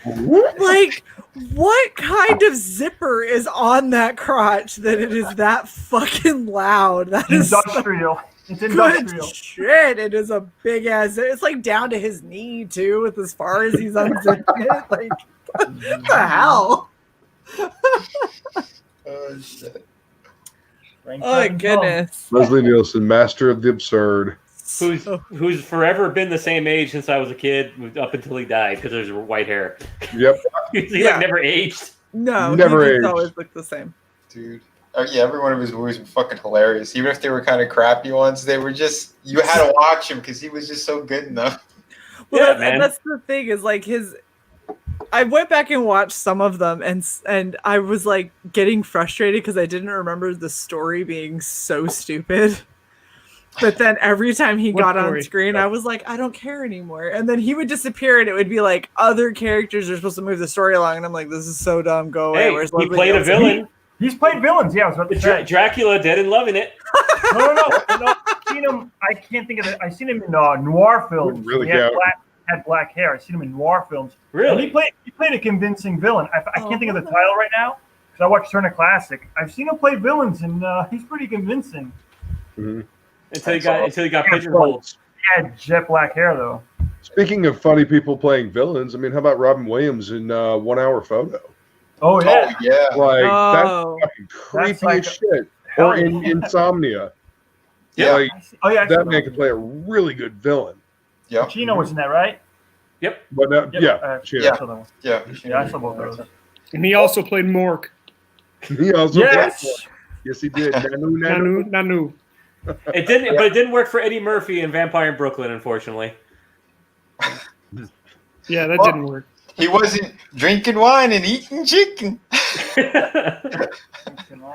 with that Jerry curl wig he had on.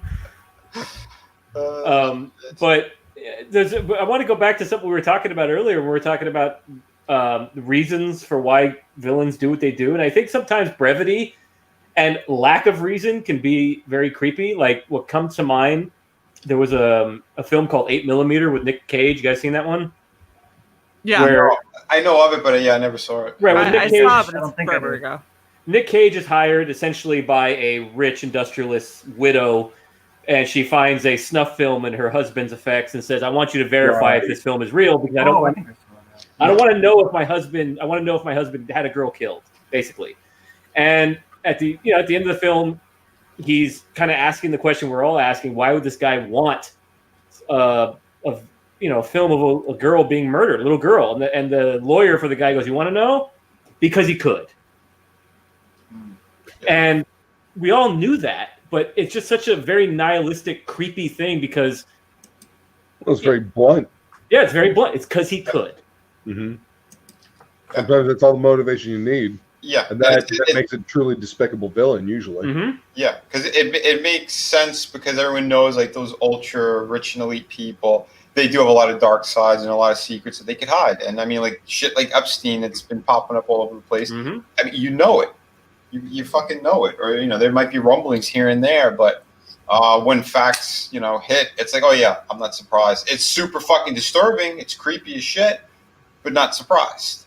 Right. And it's basically this little girl became the object of his final perversion because he had bought everything and wanted to try that out. And that's it. There's no grand design. Mm-hmm. Yeah, that's what I mean. It goes back to the story. Again, the story and what kind of villain you're trying to create. Are you trying to create a total monster? Are you trying to create somebody who's just going to, have the main character just almost like Sherlock Holmes and Moriarty, that kind of, they're bouncing off one another. They're playing a game. It's like, what kind of villain are you trying to tell her? Like going back to Mr. Freeze. It's someone who has a tragic story that he's trying to do the right thing for what he believes is the right. He's got the right motivations of trying to save his wife again or getting revenge. What are you trying to do with that story? And if I said it always comes back to that because it does. It's what's going to drive it forward. It's going to tell you where the characters are going to go throughout the rest of it. And if something is too out of whack or out of character, you're going to know it. You're going to know it as you're writing it. You can be, okay, now, like, for what I was building up, that is totally out of character for that villain. So I'm going to step back and I'm going to go in a different direction. It depends. Yeah, and like we were talking about before as well, I mean, your hero very much plays a big role in your villains. I mean, think about some of these galleries and think if some of these heroes switched rogue galleries, how well that may or may not work. Mm-hmm. I mean, Batman's rogue gallery is pretty well tailored to his brokenness and his psychoses. Yeah. Right. And it works well. I mean, his whole city his whole environment is catered to that. It's always overcast and dark in Gotham, and nobody knows why. It's funny that I Borrow Ideas brought that up, because I was going to bring up this Vincent in Collateral as an example of the stalker villain, which is the villain that thinks he's your friend, and we're going to be pals, and you may think I'm a psychopath, but we got more in common than you think we do, and by me just trying to make you my accomplice, I am essentially making myself the villain. Right.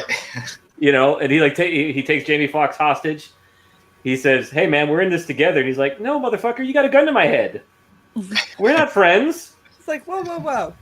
Yeah. Not cool. Not cool. Not cool. And I think that kind of also there's somewhat of a variation on this theme, which is the nemesis villain, which is a villain that the hero, let's call it the protagonist, creates.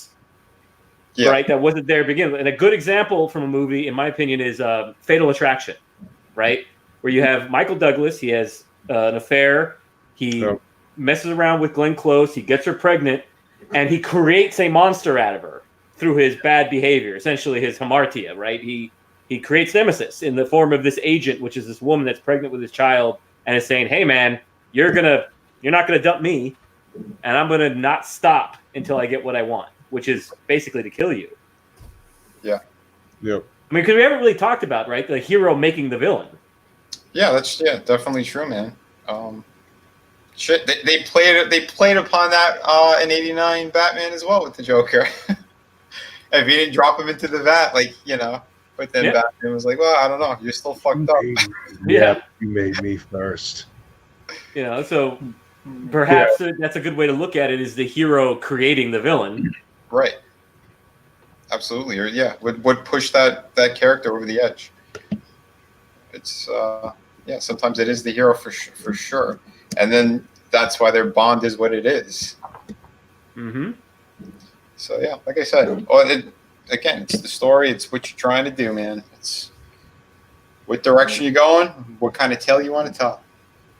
Well, and so if you want to go for a really ridiculous example of how much circumstance can dictate whether somebody's a hero or a villain, Megamind, which is an absolutely ridiculous movie, but Megamind is supposed to be the villain, right?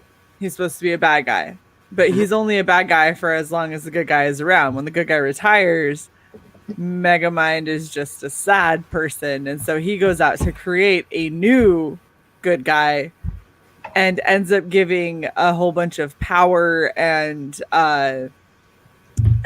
you know, whatever, to a very unstable and not worthy, like not a genuinely good person.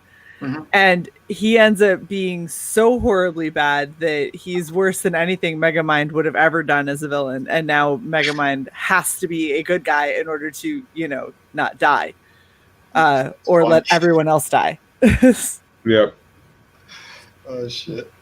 No, it's a ridiculous example, but it's Will Ferrell that I can actually tolerate him in. Yeah.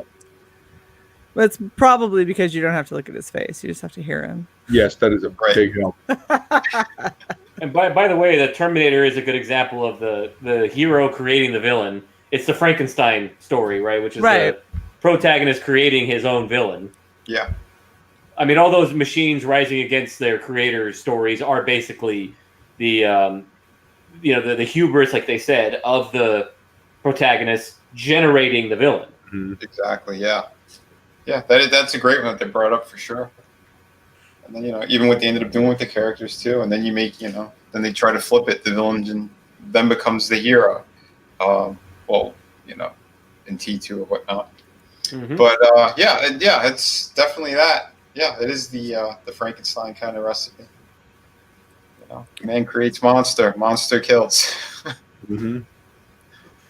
Yeah, I think that writing a good villain is insanely difficult to keep it from being hokey. But I think that it deserves every bit as much care as writing your main protagonist. Like, whoever your main character is that you're going to follow, whoever is going to be the anti for them is just as important. Because if you don't do that well, not only does that character sound like garbage, but your main character loses a lot of his luster too. Mm-hmm. Oh, for sure. Got to have equal depth on both sides. Even in representations of like Superman, like with this most recent version of Superman, one of the problems is Lex Luthor. Mm-hmm. You know, I mean, it's like you have to get Lex Luthor right. You know, and so it's like they really go hand in hand. You know, whether Superman is battling Zod or he's battling Lex Luthor, you got to get the villains right, as well as you got to get the heroes right to make the story work. I mean, if you're going to make a point, you got to make the clear counterpoint as well, right? The villain's got to be the counterpoint to the hero. Absolutely. It's got to be a contrast. It's got to be a conflict there. So. And a good balance, I think. Yeah. That's what I mean. Like equal depth on both sides. You got to balance it out. Yeah, because like the direction that they went in with that character, I mean, I didn't want to see the Facebook kid as Lex because he wasn't playing it up like the fucking mastermind character. What, you don't like Twitchy Lex?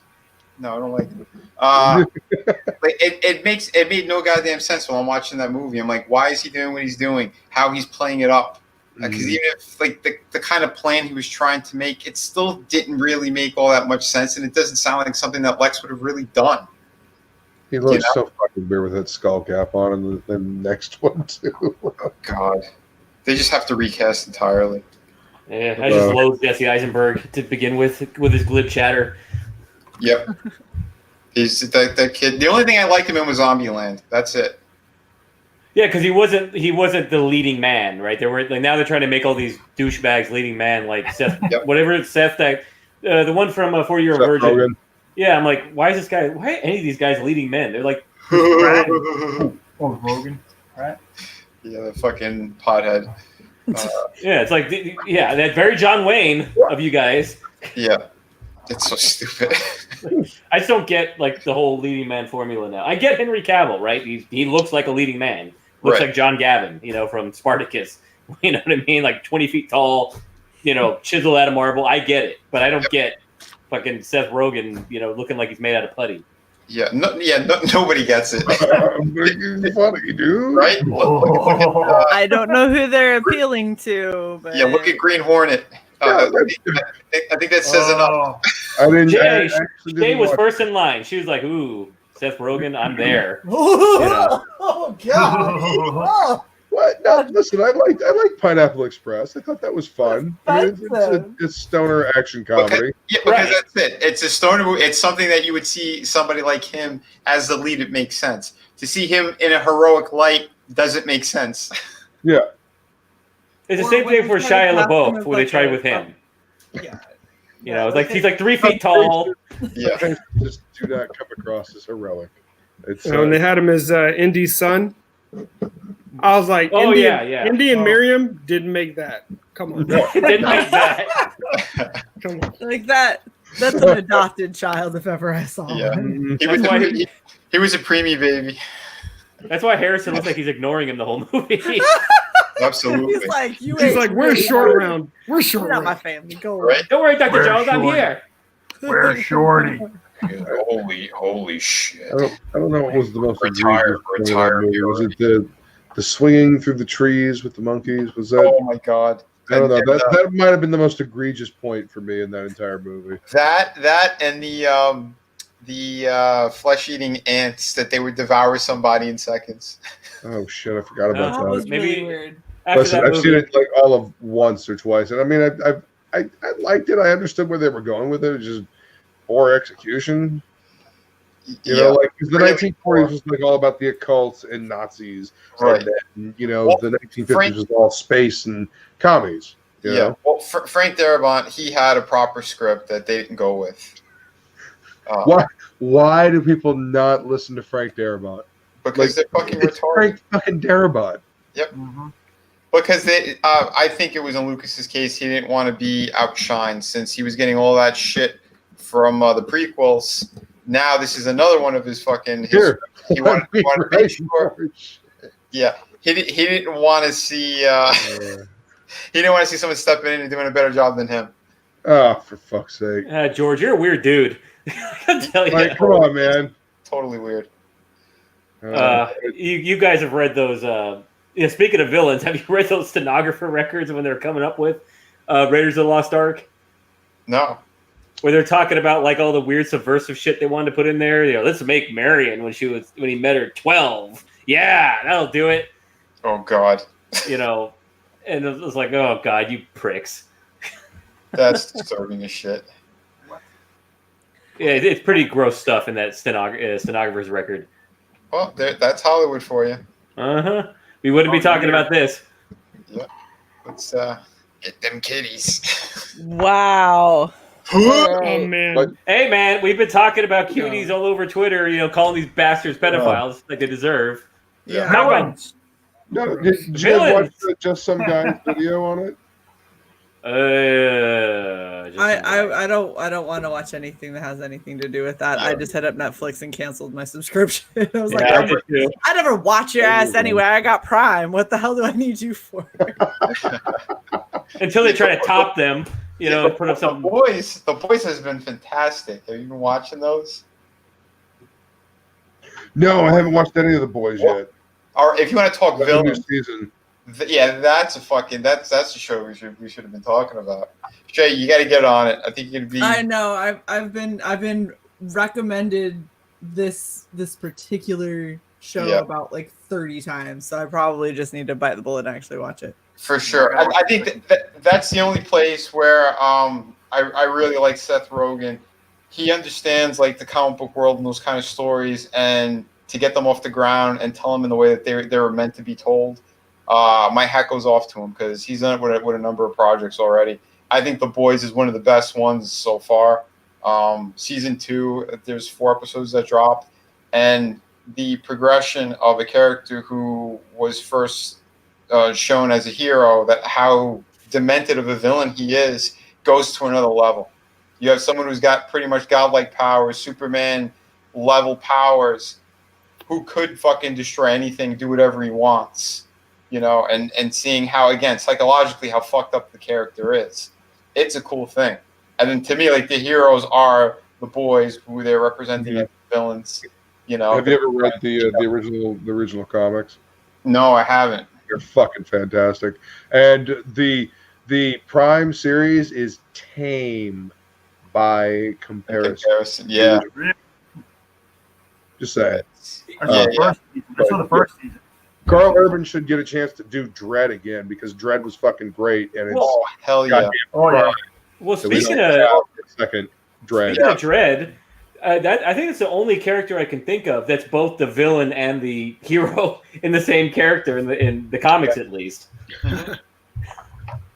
I don't think, is there any other one you can think of that's both hero and villain? Like they deliberately did it that way, where he's kind of his own villain. Not deliberate, but Batman, to me, if you look at it from another way, they killed his parents and he's a vigilante, which is against the law. So depends how you look at it, but he's not written that way. I'm just saying. Right. You could look at it that way, though. I mean, where he's both the hero and the villain? Beating the hell out of people. Again, perspective. From revenge and anger. It sounds kind of villainous to me. Yeah, he puts on leather, goes out in the middle of the night, kind of messed up in the head. I mean, Batman damned. You know, the Joker's dead. Did Batman do it? Did Batman finally fucking snap Joker's neck? I read the book. I don't remember how it ended. So that's a bad sign of a story that if it can't stay with you. You were distracted by the Batawang and the hype. I'm saying it's all flesh. Like it started out good, but I don't remember how it ended. I know I read it, and I'm like, I know it got weird when they were trying to pull in like Constantine and stuff. And I think Brian Azzarello, he goes places where I think he confuses the audience in his writing because there was a lot of mistakes in there too, from what I do recall of it. But I don't remember how it ended. That's a very bad sign for a book. If it doesn't last, it doesn't stay with you. Yeah, well, that's unfortunate. Azzarello is really good at street level crime noir. I'm not sure what he was going for. I think he was trying to do like the whole street level noir, but like with a supernatural bent. I haven't finished it. I've read the first 2. I haven't finished it. So if you weren't eager to fucking go through it, I mean, there's a lot of stuff going on. Yeah. Well, I mean, obviously, family stuff and personal things, but when it comes down to it, like if there is a great series that I'm picking up, when I get the current issue, I want to devour it immediately. And that book, like I love the artwork in it, but the story wasn't really making an impression. Right. Didn't have the impact. Didn't have the emotional oof. Right. You're looking for. There's like a lot of hype and no substance. That sucks. Yeah. Nothing for the imagination. Well, gentlemen, it is 10 after midnight, and Shay does have to go to work in the morning.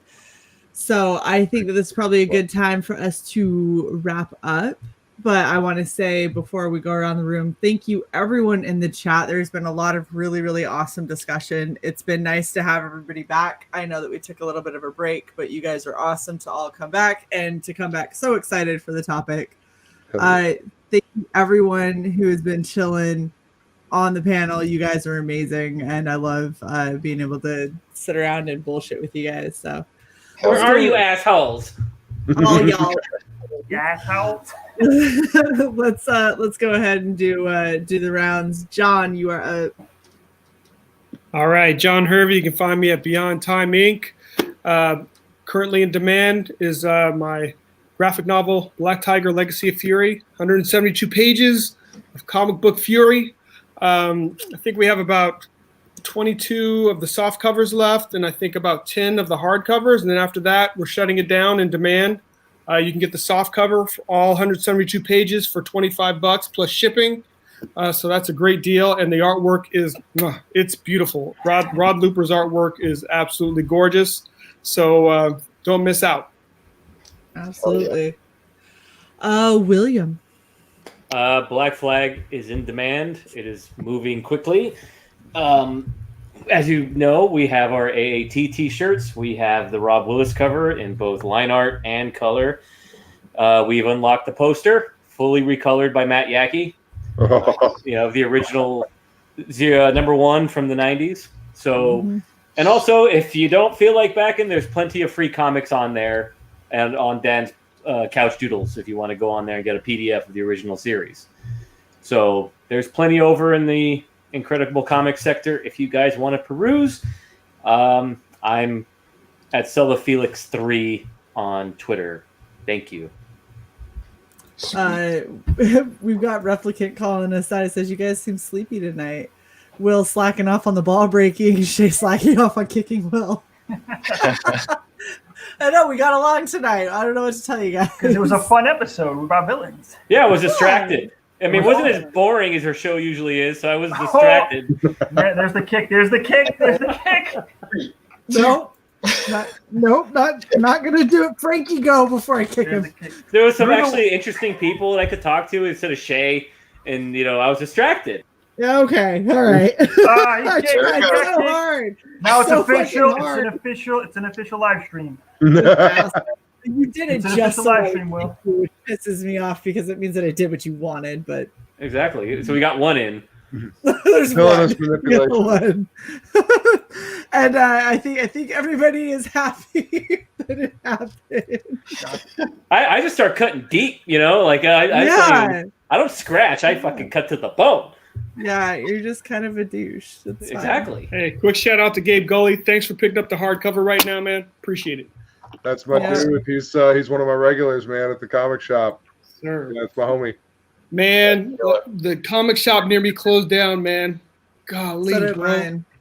My heart is hurt. Ours are on fire at the moment, so My heart. Yeah. Sorry.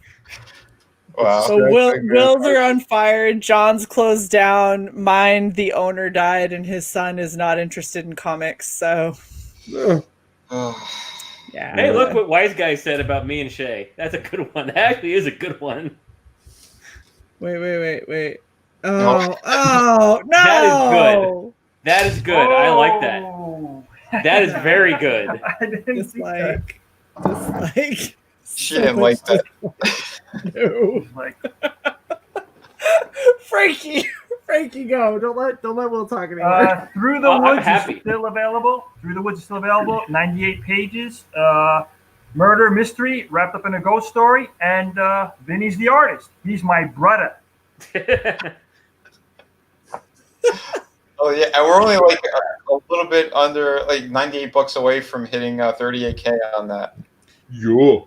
I It finally just backed makes it more today. sense for me to shift you Yeah, guys Will. and let Vinny talk now. Yeah, we also got City of Venus. That's my project, my solo one. But on that campaign, I have 2 art books you could pick up. We have, I think, 5 copies left of the kids' book that Frankie wrote. I did all the artwork for. I would suggest anyone, if you want to grab that, snatch that one up. It's for Halloween. And once they're gone for good. I'm not going to print again with those. So, yeah, you don't want to miss out. Grab it. And you could do at checkout. You could add on other books. So if you want Venus or an art book, you could tack that on. I got City of Venus. It's a good book, and when I didn't pick it up, it's a good book. I'm going to get Into the Woods next. Thanks, man. I appreciate that. So Vinny, can I get just a little pigeon there in the, remarked in there? I packed them up already. You packed them already? Yep. I made the boxes before. I didn't know you packed it already. I was going to draw a little stick figure of pigeon for them.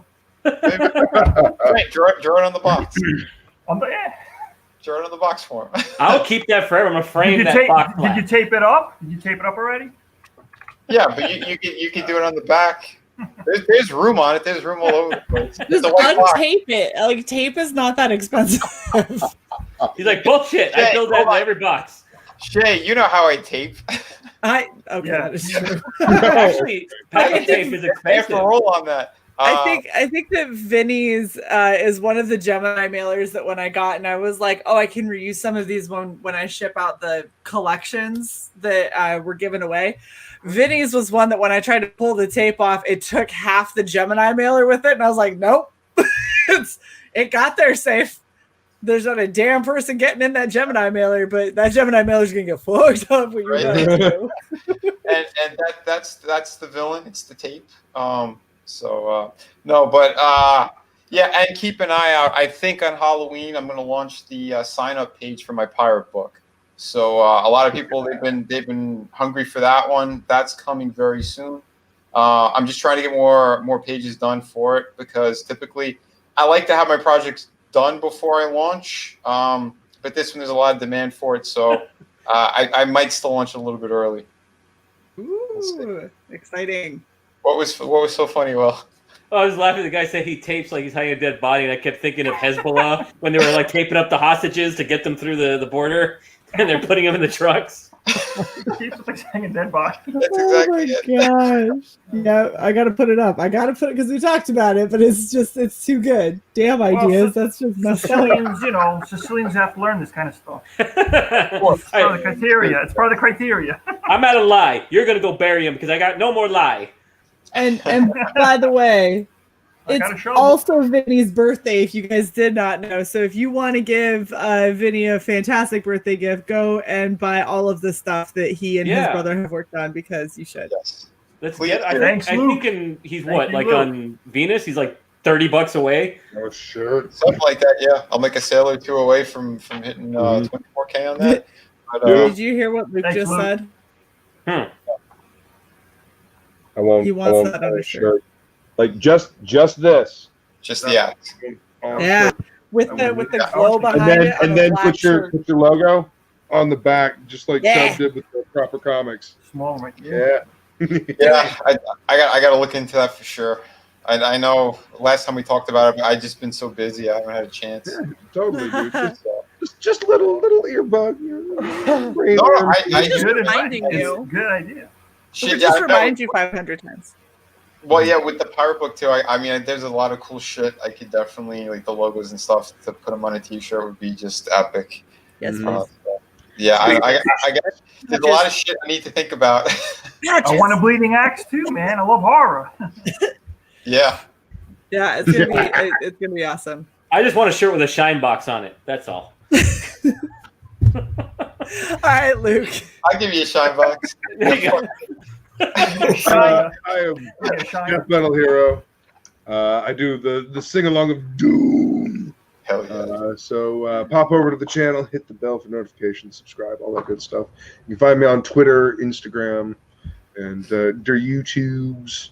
And I'm doing some artwork for Shay. I'm doing some artwork for myself, and I'm doing some artwork doing some writing for my buddy like him. So stay tuned. All things in work. Your buddy Little Kim? You know Little Kim? Oh my God, like him. Oh, like him. I was like, wow, that's interesting. Yes, you would think that I know Little Kim. Yeah. I don't know. You're pretty cool. So. Well, thanks, man. I appreciate it. No, it's the mead. There we go. Yeah. No horn. Hmm? No horn. This is sipping. This is sipping mead. You know, you put sack mead in the horn. If your beard is not drenched, you're not like wiping your face with your own beard. I don't buy it. You're doing it wrong. Exactly. Okay, whatever. Yeah, no, I'm not going to do that with this mead. I'll get some really cheap mead. Okay. All right. Yeah. Not big. I, of course, am Shay the Red, and if you want to check out some pretty cool projects that I'm involved in, definitely go and check out Absolute. I am the editor for Jason on that. It is absolutely fucking beautiful. The story is awesome. It's definitely something that you guys are going to want to get in on. And I'm just saying, Jason has decided if we hit 10K that he's giving me some kind of, or 9K, that we get some kind of a bonus for me. I have no idea what that is. So do not get it to 9K. Oh, or get it to 9K, Or completely ignore Will and do the opposite. And he'll send me like a sticker and be like, "This is your bonus, Shay," and I'll be like, "Yeah, that sounds about right." I'm gonna be like Salieri, one of the villains, from Amadeus, and never promote you to the Emperor. Before I forget too, I'm also on a couple of other campaigns. I'm on Deep Well. I did a piece for them on that. I have an alternate cover, a variant cover for 3 nights, 4 days for Micah Curtis. So check that up. It's only been up for I think a week and a half or something. But if you want to grab that cover, go check it out. And thank you everyone again in chat for the birthday wishes too. His name actually goes in the credits. That's so mean, but it's so funny. And then Unhinged says, "Give me to 15K." That's not 9.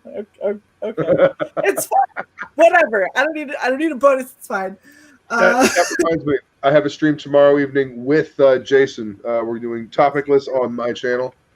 We're going to draw and we're going to talk about whatever. Hell yeah. Gabe says that he backed Absolutely, expects a hand turkey. Jason, I'm gonna have to get you a hand turkey to put in Gabe's book now. We'll figure it out. It'll be fine. I'll make it happen. If you want to catch some of my writing, go check out the Kill Journal. That is a super awesome book that is going to be coming out pretty soon here. So go get on the mailing list if you haven't already. I can't wait. I just got to see the roughs for my story. It looks amazing. So I'm really excited to see the end product of that and for you guys to get it and tell me how much I suck at writing. And then I will retire from this segment and leave it to Sai because I probably suck, but it's fine. It's good. I'm excited about it. I think you guys will like it. As always, please like, share, and subscribe to Red Valkyrie. We are doing the one-page stories. So if you have a one-page sample writing that you want to have the panel kind of critique live, please send it to redvalkyrieyt@gmail.com. It is also in the post on the Red Valkyrie YouTube Twitter page. Get those to us. The deadline is going to be I think I said the 25th. Pretty sure I said the 25th. I said the 25th. Shit. That's all I'll say about that. But yeah, it's gonna be a great time. So make sure that you get those to us so we can do them live. It'll be super fun. And thank you guys so much for hanging out. Before we go, Leg Kick, thank you for the $2. He had said nobody had left a super chat, so I figured, what the hey. Thank you. I appreciate you very much. Awesome. But thank you guys so much for hanging out, and we will catch you guys next Sunday. See you later. Hold on. I'm your pudding, Shay.